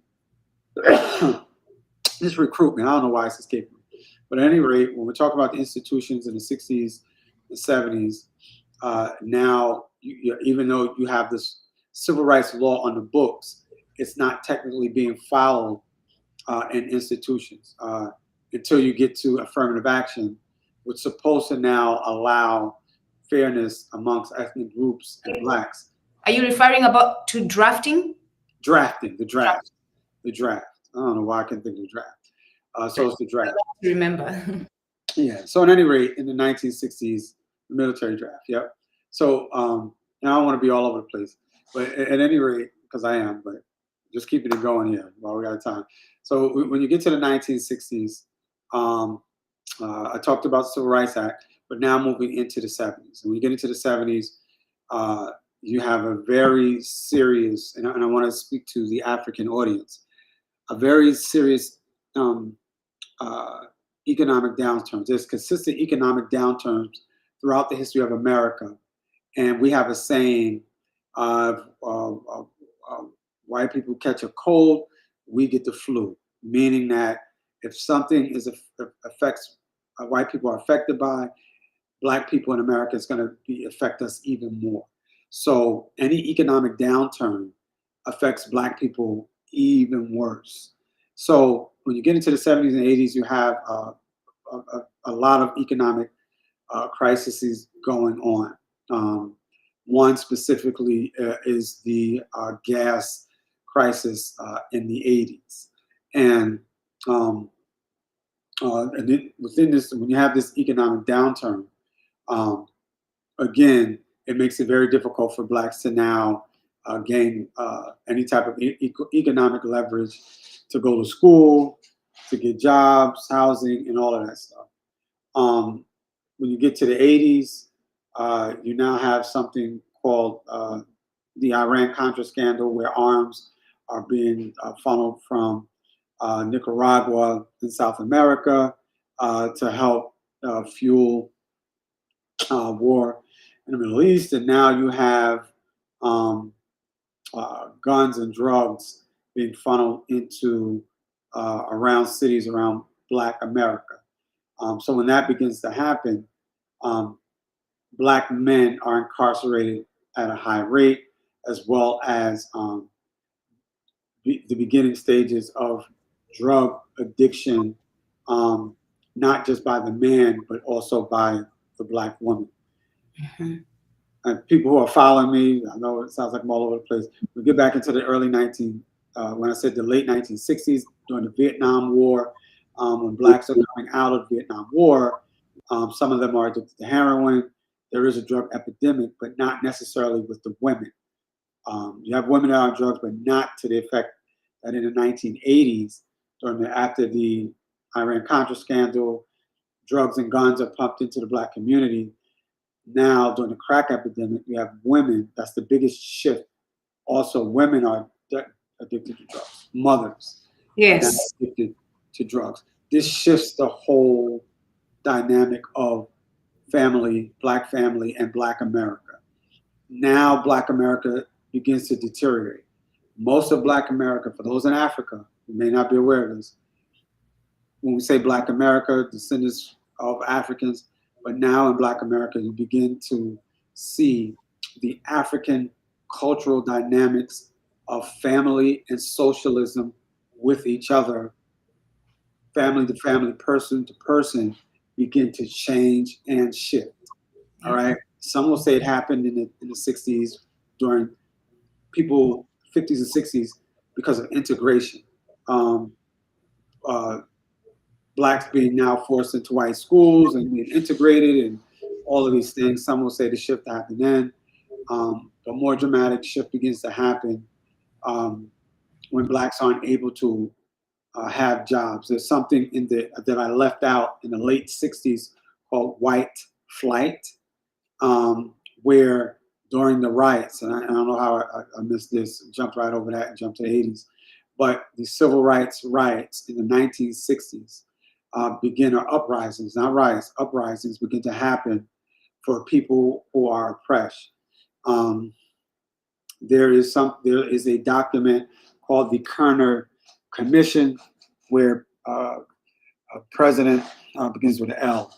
The president at the time, Lyndon Johnson. Lyndon Baines Johnson, begins to want to research why these uprisings are happening in the late 60s. During the civil rights, blacks are burning towns down, and we're oppressed economically and by the police brutality, not able to buy homes, fair education and health care, and food deprivation. So these are things that are happening in the late 60s. So fast forward when you get to the 80s, the oppression in the Black community is now compounded with the Iran-Contra scandal. And if you want anyone in Africa or Europe, wherever, put in Iran-Contra scandal, IRANCONTRA scandal, put that in. You want to know what that is, which leads to the crack epidemic and crack being put into the urban Black areas. And now also guns are run into these areas. And now the crime begins to increase. Yeah. Because now people are fighting for drug, turf, and resources. Let me stop you right there, because where I'm gonna this last question I'm gonna ask you, and then we're gonna go to the question that was asked of you by our last guest. Is going to give us a personal view of that, what you just described. But as you were talking about the Kerner Commission, I was like, wait a minute, Africans, Wana Ubuntu, all over the continent, in the diaspora, because there are those of you in the diaspora living the American life, still being ignorant about the Black American experience. I was one of you, so I know. When I judge you, I am judging you from experience. So go look up the Kerner Commission. Go look it up. Go Google it. Spelled Kerney. When you start answering this question, I'll put it up and I'll put a link so that they have no excuse to say that I couldn't find it. Don't worry, Duku will find it for you, and then the rest is your own problem. But that, in a nutshell, really does describe, like, it's a commission led by a white man, so that, because you all want to talk about, we want to cry, Black people want to cry. No, this is a white man, given there were some Black people in the commission who are told, here are the resources. They're given a grant, I believe. Go look into the communities and tell us what's wrong. And when they come back with the results, Lyndon Johnson having after wasted taxpayers' money does not even follow the solutions that they suggest, because they do suggest solutions in the commission. He doesn't even follow it. He puts it wherever he puts it, whether he burned it, he threw it in the garbage, he dismisses it. So after wasting taxpayers' money, like, if these are the things that when we reconstruct Africa, when we reclaim Africa, we have to think about. When a leader is commissions a team to go and look into the community and find out what's wrong, this is what they're obligated to. And if they don't, we are taking him down or her, which is what America should have done. Lyndon Johnson should have been taken down, but America was white and they didn't care about that. Anyway, what I want to say about that is... Before I let you say, because I know if I let you say, you're going to go 15 minutes again. It's one... No, I'm kind of short. And I love listening to you talk, but I have the advantage of listening to you all day. These are people who are trying to leave, and I want them also to get your information. But quickly, 2 minutes, and then I ask you the question, please. Well, the psychological oppression is what the Africans on the continent, when they get here, don't understand. They have no idea of this history that has existed. So when you get into the 60s and the 70s, you can't imagine, and Tupac talks about, he has a video. There's a famous rapper by the name of Tupac, and he has a video. We first, we said, hey, we want our, resources, and we asked nicely. Then we marched and we asked nicely. Then we knocked on the door, please, can we have resources? We're struggling, please help us. Then we begin to uprise and whatever. And then when you get to the Black Panthers, whatever, now it's like, hey, give us our shit, or give us our stuff, pardon my language, right? So, you said it, yeah. Yeah, so if you don't understand that, but also if you're not from America and you don't know these dynamics, these psychological hit that happens, remember I'm talking about, I'm gonna jump again, the late 60s into the 70s. But I wanna bring that. What I'm asking you will allow you to answer that. So yeah. I'm glad you went there, because that's what. Give us this last answer. Your experience, because you grew up, as you said, in a very, very bad neighborhood. Mm. What is called the hood. You grew up in the hood. Mm. You have experienced it all. And in life, we know there are things that you may not experience. Mm. What did that do to you as a Black male child growing up in the hood? And what challenges did you face, and how did you overcome them to the point where now we're sitting with you talking about Professor Nware, and you're an award-winning filmmaker? So talk about it from that personal lens. Like, what was it? What did it do to break your spirit, and then what did you do to build your spirit up to you? What I'm getting to. So that hood is developed. Remember, I just talked about the 60s, the uprising of Martin Luther King is killed. Malcolm X is killed. Medgar Evers is killed. Both Kennedys, the president is killed. His brother is killed. Fred Hampton is killed. So any country that you're in, think about the beloved people in your country, and they're all killed within a 6, 7, they're killed like within 5 years, let's say. A little longer than that, but everyone's getting killed. There's a depression that begins to happen also in these urban Black communities. You're deprived jobs, so this is when a hood becomes a hood, because remember, the reason I keep going back is I'm thinking, because I didn't really write a bunch of stuff down, but I'm leaving out white flight, where they go into the suburbs, they remove the economic tax base in the urban areas, so the urban areas begin to dilapidate, and this creates the hood in Black America, and people don't understand it. So now, when I fast forward to the 1980s, into the 90s, with this crack epidemic, this drug epidemic, all the African communal system rules and regulations that we've had since plantation slavery begin to dissipate. Respect for the elders, respect for the mothers, respect for teachers, respect for each other. We have it, we still have some of it, but not as much as it was back then. So now, even the criminal entities that have to exist in the underworld to make money because there's no jobs in the hood, those rules begin to now fall by the wayside. Meaning the drug dealing and the negative things that happen that I had to navigate and survive. And I don't support that, but when these things that happen, it was always away from kids and parents and grandparents. if something had to happen, it was away from everything. During my time, what Duke was referring to, when the guns are brought in during that Iran-Contra scandal I was talking about, and there's guns all over the place, military-grade weaponry, now I have to survive turf wars and shootouts, because this is happening in Chicago, Los Angeles, Baltimore, Newark, where I'm from, Brooklyn, Detroit. All of these areas are now people are trying to make money. They want to leave. They want some kind of great American dream, that great white life, and they're doing anything to get it.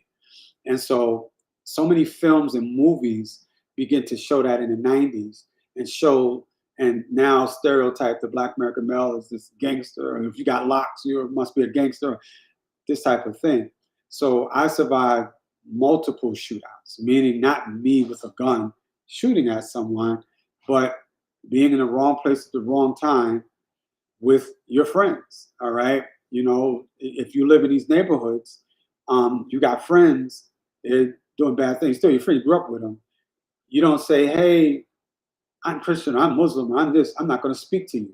Because technically, if you are of these faiths, then you speak to everyone, right? Even though I'm not that. So I'm not going to not speak to these people, not be with them. I live in that area. If I'm going to the store, hey, what's up? What's going on? Whatever. You don't have control over a drug deal going bad, and you live there, and all of a sudden you're in a shootout, right? You can go around the other block. It could happen over there. It doesn't matter if you live in these type of neighborhoods that this system and government has created. So I've survived many situations where I'm minding my business, going to play sports. I played a lot of basketball, and all of a sudden they're looking for somebody on that court, and they don't care who's on it. All right, so you have to survive this type of environment where there's not really a lot of jobs that many people in other countries thinks that Black Americans here have privy to, especially during the 1970s and 1980s. If you want to see a litmus of that, you can Google or YouTube a show called Good Times. If you Google and look at this show, some shows in America, some of them did show you some things that was happening to Black America. Good Times was a litmus of that. It was a man who's trying to run his family and just can't get a job living in Chicago during that time, during white flight, when I told you white people moving in the suburbs and the urban economies begin to dilapidate. So this is how this directly affects Black America, because now gangs begin to develop. All right, there's a whole history why the gangs develop. Right, they develop to protect the community, but over time, because of lack of money and resources, these gangs shift, and now they turn on each other because there's no money and resources in these urban hoods. So you have to now survive so many different obstacles in these urban Black areas. So you almost have to be lucky to come from parents who have been regulated in a certain area, that have grown up in a certain area, and not have been a part of that urban experience. And those Black parents were far and few between. Yes, they were great people that had jobs and churchgoers and stuff like that, and were able to maintain families and households. But there was a higher percentage of urban Black America. There's a famous comedian by the name of Chris Rock, and he had an ongoing joke that he would say, you can find Black people in about 6 places: Chicago, LA, New York, Baltimore, Detroit, because during migrations, that's where we all went. So those urban areas got dilapidated became hoods because of the lack of resources and governments affecting drug dealing and all of these things that kept these urban areas disenfranchised and dilapidated. Lack of jobs, health benefits, and resources. So there were no boots. Now the boots have been taken. The boots were burnt down in the 1920s. The boots were cut up, shoestrings taken out, ripped apart in the 1920s. Exactly. Right? The 1960s is when now we're fighting to get a pair of boots. The uprisings are happening because you took those boots in the 20s. That's what Black Americans don't understand, let alone around the world, that But 1920s destabilizes Black America. But also as you fight, right? And this, I'm glad this is where we are wrapping up. I'm glad you said that because we are 2 hours now, and my brother has a question for you from our last guest before we close. But also as you fight to get back your boots, they're selling them at $5,000 one, and you can't get, like, you have to pay for one to get the other, and it's $5,000. You see what I'm saying? Like, I'm trying to be ridiculous with my analogy, but you can't get them. And then wait, when you get the money to buy that boot, they told you 5,000. They changed the price. And they add another policy on how you should get the boots. So this is well, another way to get the boots is through education, and then they'll give you a loan that you can't pay back that now destabilizes your future. So it's crazy. It's always tied in a circle where they pass. Well, hey, well, you have access and give you this, and then it makes it difficult for you to get the job to pay it back. And then going to your film that we're going to play as we wrap up, right? For mothers who won't let fathers see their children, going to your film, they also sell you this American dream of one wife, one husband, and children. But they also tell you that, guess what, if you can't stand each other, but they're causing you also a lot of stress to make you have those arguments and fights and instability in the family. Too many divisions going on. Right? And then they tell you, guess what? We have an option. There's divorce. But they don't tell you about child support. And it's all a part of the system. And then now you're busy fixing everything. You can't even, there's no boots. It's crazy. And so one thing that I need to, and I'll mention the film, that this is off the topic, and I have to mention this. I want everyone to look up PRM46. You can look at it. When we talk about there's something with this diaspora wars that's going on, Africans versus African Americans. Some say it's an accurate document. Some say it's not. It's a forgery. PRM 46. Take a look at it. And it basically, the gist of this is making sure that Africans and African Americans don't come together, like socially, economically, and in a certain capacity here in the Americas. The Black liberation people who are fighting for power, but people who are fighting for power in Africa, make sure that they don't come together to collectivize and begin to now create movements socially and economically.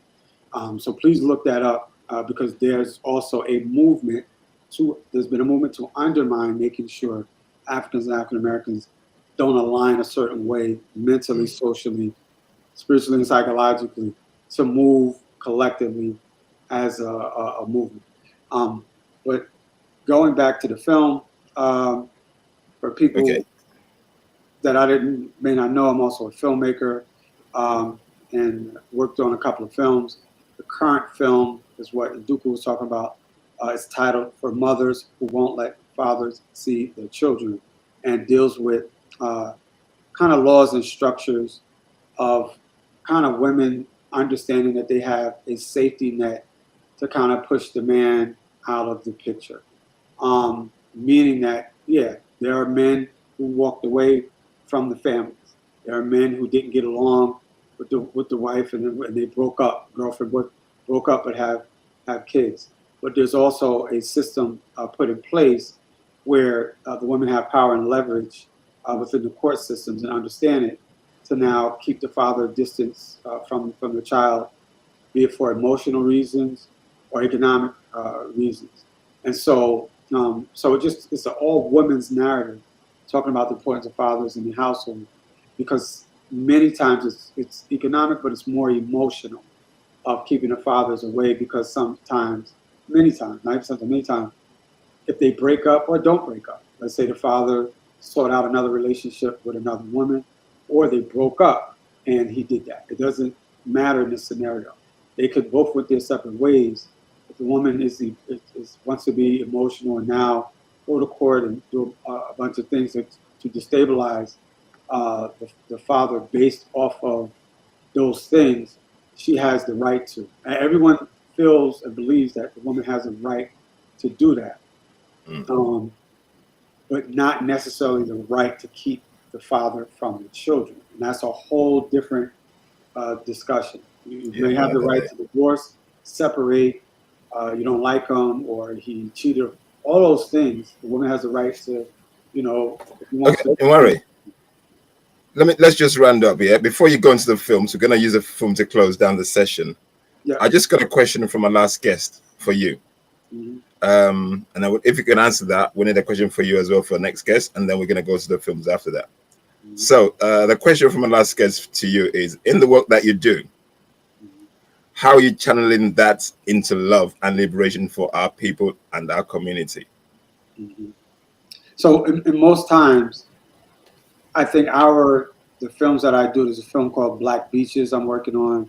I started a film called Our God is Black, the refusal of a white deity, which is understanding why Black people have refused from moving from a white deity and now are looking into other ancient Black religions that are dealing with that, which is self-love about who you are spiritually. The For Mothers piece is mothers talking about the importance of fathers in the lives of the children, and it being very important in regards to family development. Black Beaches is a piece I'm working on now that deals with land grab, eminent domain, the Green Book, gentrification, with upwardly mobile Blacks who own properties around America, but people don't know that they even existed, and the importance of passing down land to the younger generation in regards to the wealth. The first film I did called DNA, using genealogy to change a slave last name, has to do with, again, self-empowerment from a social level. Carrying the surname of the European or the slave master, but juxtapose it in your mind, almost like a allegory of the cave, or a what do they call it? Different ways that cognitive dissonance that you try to tell yourself other things when this name belongs to a European. It doesn't matter how you want to say, hey, the original name of the Moor of Johnson comes from a Moorish perspective. These are Norman names. These are Irish names. Shaquille O'Neal, he's Irish, but he's Black, right? He's indigenously of African descent, but his name is Irish. So it's just a social conversation of you're kind of owned by your slave master still because you carry his name. And it doesn't, you could argue and discuss it any way you want. So it's love, in my opinion, it's love of self, well, I think, in these projects, right? They give you an understanding of how can we develop in these things. There's a possibility of a film that we're developing that's dealing with the diaspora, with African Caribbean relationships, African American and African relationships, like meeting couples who are together that are from the diaspora, but from a different part of the diaspora. To kind of go against. You put in some thoughts in my head there. It's something we need to do. Yeah, go on, carry on. Yeah. We done already. Yep, you can join, but yeah, we'll talk. We'll have a conversation later. We'll talk about that. So these are in my opinion, it just gives you food for thought and moving, as a Pan-African, because the film For Mothers kind of happened because I didn't get a grant for Black Beaches, and I kept hearing women talking about fathers not being able to see their kids. I'm going through it. Every Black man has a story. Almost, I would say 95%.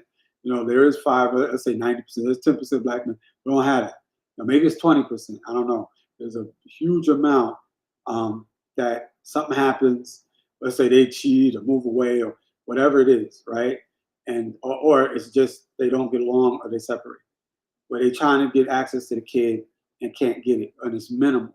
So we're at the beginning stages of getting access to our children, but it's still about how do you bring this together to kind of make it work, and women talking directly, because it's a narrative, and they're talking directly to women about this. It got a couple of some statistical stuff in there but it's the women talking to the other women. That's what it's about. We're not gonna. It doesn't make no sense for us. No one's gonna listen to us. So as men. So I think all of these projects, because that was a project that it just kind of came because most of my stuff has to do with Pan-Africanism or Black American stuff, changing the name or God, all of these ideas that I've had. And this was kind of like, it's different as part of the Black family and Pan-Africanism, but it kind of came out of left field because I couldn't do the other one. But landed perfectly in the field and was positioned there because the dynamics of our family needs healing. Yeah, absolutely. Yeah. And this goes back also to the system that you're talking about, where you really don't have bootstraps when the courts are dictating what you have to do. You're given court dates. A lot of men, as you've told me and as I've witnessed, lose jobs because they have to go to the court for these divorce cases. Yeah. I mean, I think the point I was making was I try to make everything diasporic. So my latest project is titled African Athletes in America. Yeah. So I'm interviewing athletes from the continent. So anybody out there, if you know a professional athlete, soccer, NBA, NFL, or it doesn't have to be the highest, but they're a professional athlete in America, but they're from the continent. They were born here, or maybe their second generation, doesn't matter. So I'm doing a project talking about their story here as an athlete coming from the continent.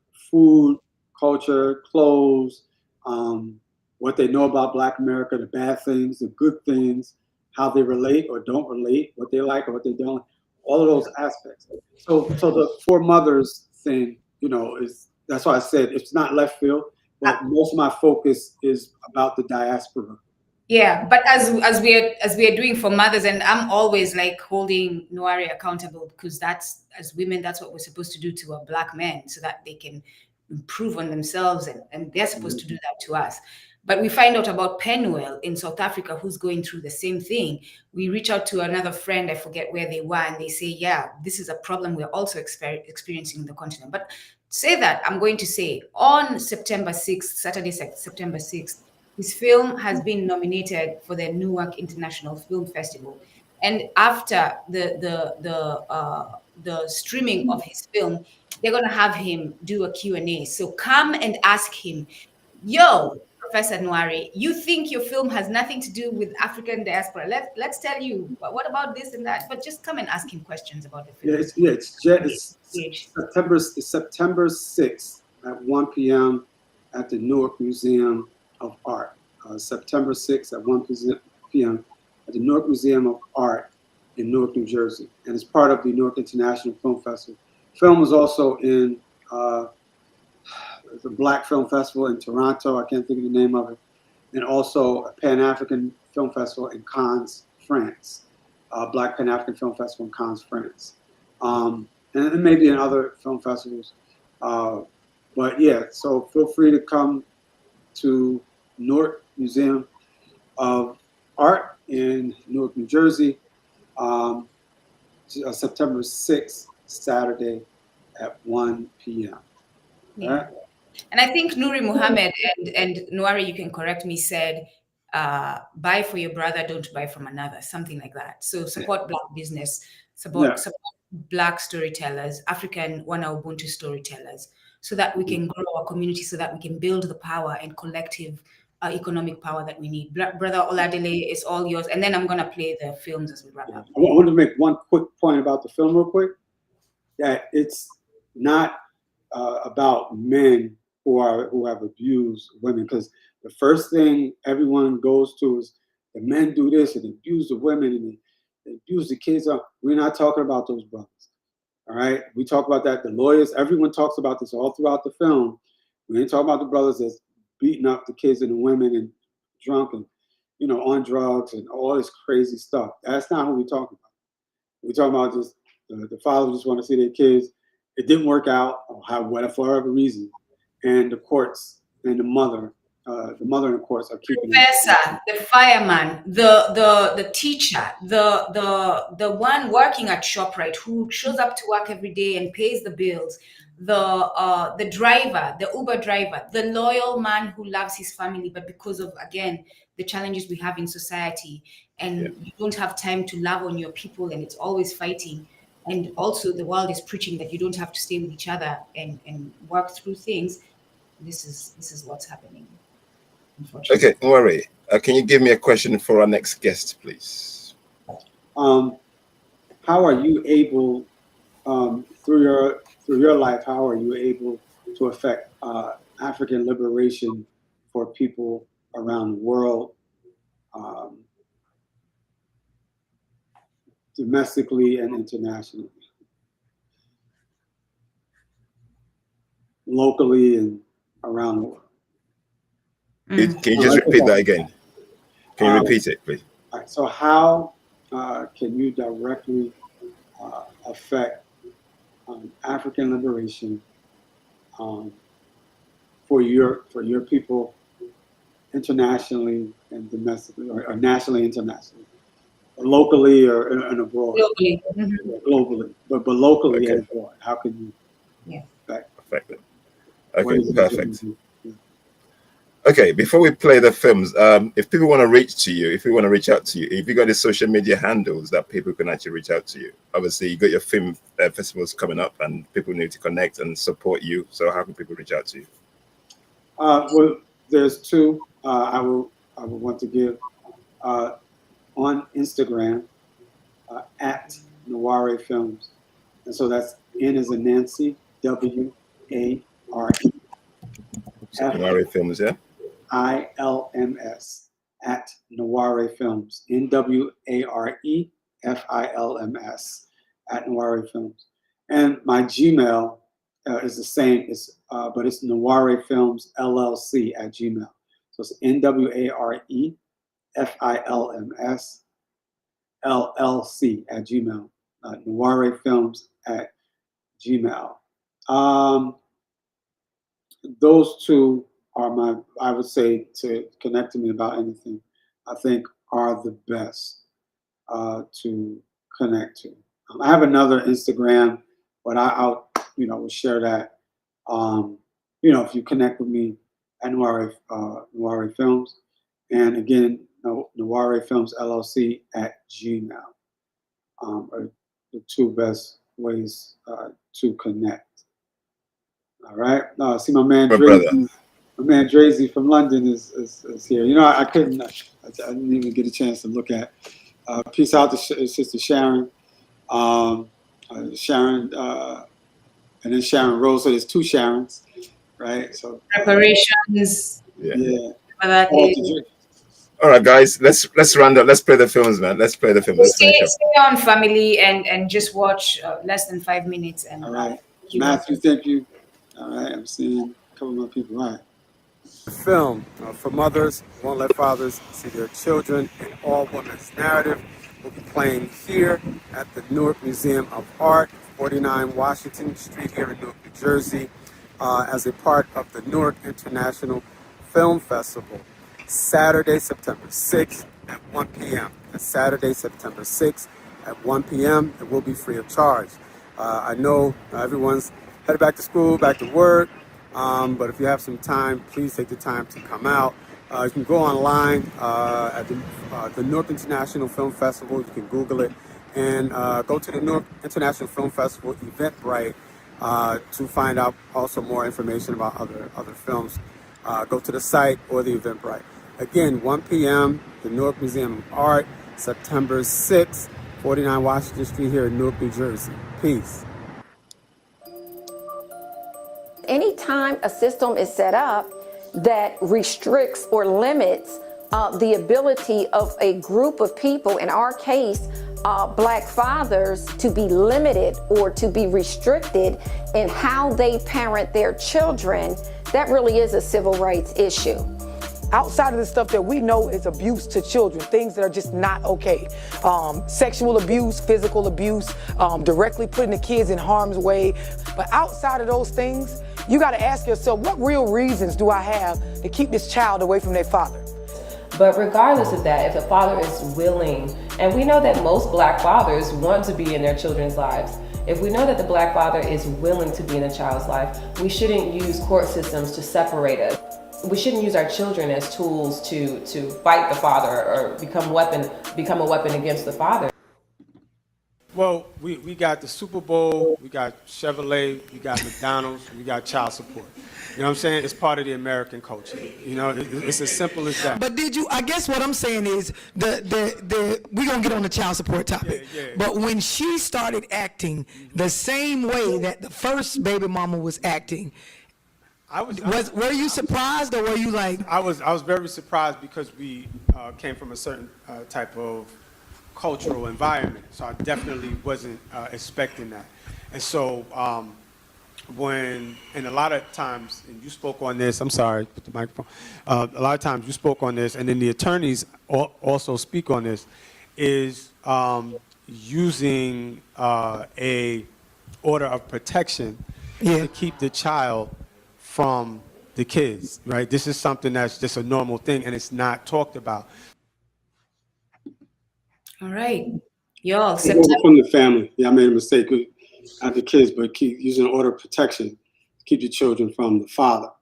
So that's like a normal, you know, it's just normal. It's just, you know, like I said, it's like bread and water. It's like air. It's like, you know, and then bam, you have, you know, majority of men, you know, white men too, but all kinds of men are going through this in the court system just based on, you know, that aren't like they aren't crazy and physically violent and drug addicted and stuff like that. So you gotta have, you know, my suggestion for all men, get up 5 to 10K, 15K. That's your only solution.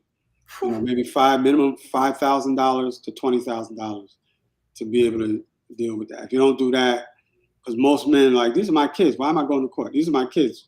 I don't need to get a lawyer. These are my kids. I don't need to, you know, and the system's not set up like that. I have a sister from London who talks about it even in London. There's actually 3 people from London that's in my film. And then there's when you tell them 10,000, 5,000 to 10,000, there's the friend who told us he spent for his divorce $1 million plus. So there's that too. So good luck to you. All different. Here's the deal. And I'm also divorced. And here's a woman's perspective before we wrap up, Brother Oladile. I chose because I know the system, learn and understand the system. And my ex was deserving of this type of situation, right? But I chose, despite what he was doing, for my children, there was not going to be any child support required or going to court to talk about child support and all that, but also for the wealth of the family. Even if he's gone, that's still one family that's supporting these children. So I chose, listen, it's a hard choice because you call social services because I've lost my job, I've lost my home and everything. And I was calling social services for assistance and they tell you, is your ex on child support? And they say no to you. You cannot get social services if your ex is not on child support. And we can talk about this when we see you all on Saturday, September 6th in Newark at the Newark Museum at 1 p.m. It is, Nware? 1 p.m., yep. 1 p.m. Eastern Standard Time. Thank you so much for being with us today. Thank you all. Oladile. You're muted now. Thanks, guys, for being part of our series. We'll see you in 2 weeks' time, guys. Keep supporting us. Follow all our channels, Kumbukeni, Imagine Alkebulan, support us on all socials. We're there. Thank you very much, guys. Speak to you all soon. Peace.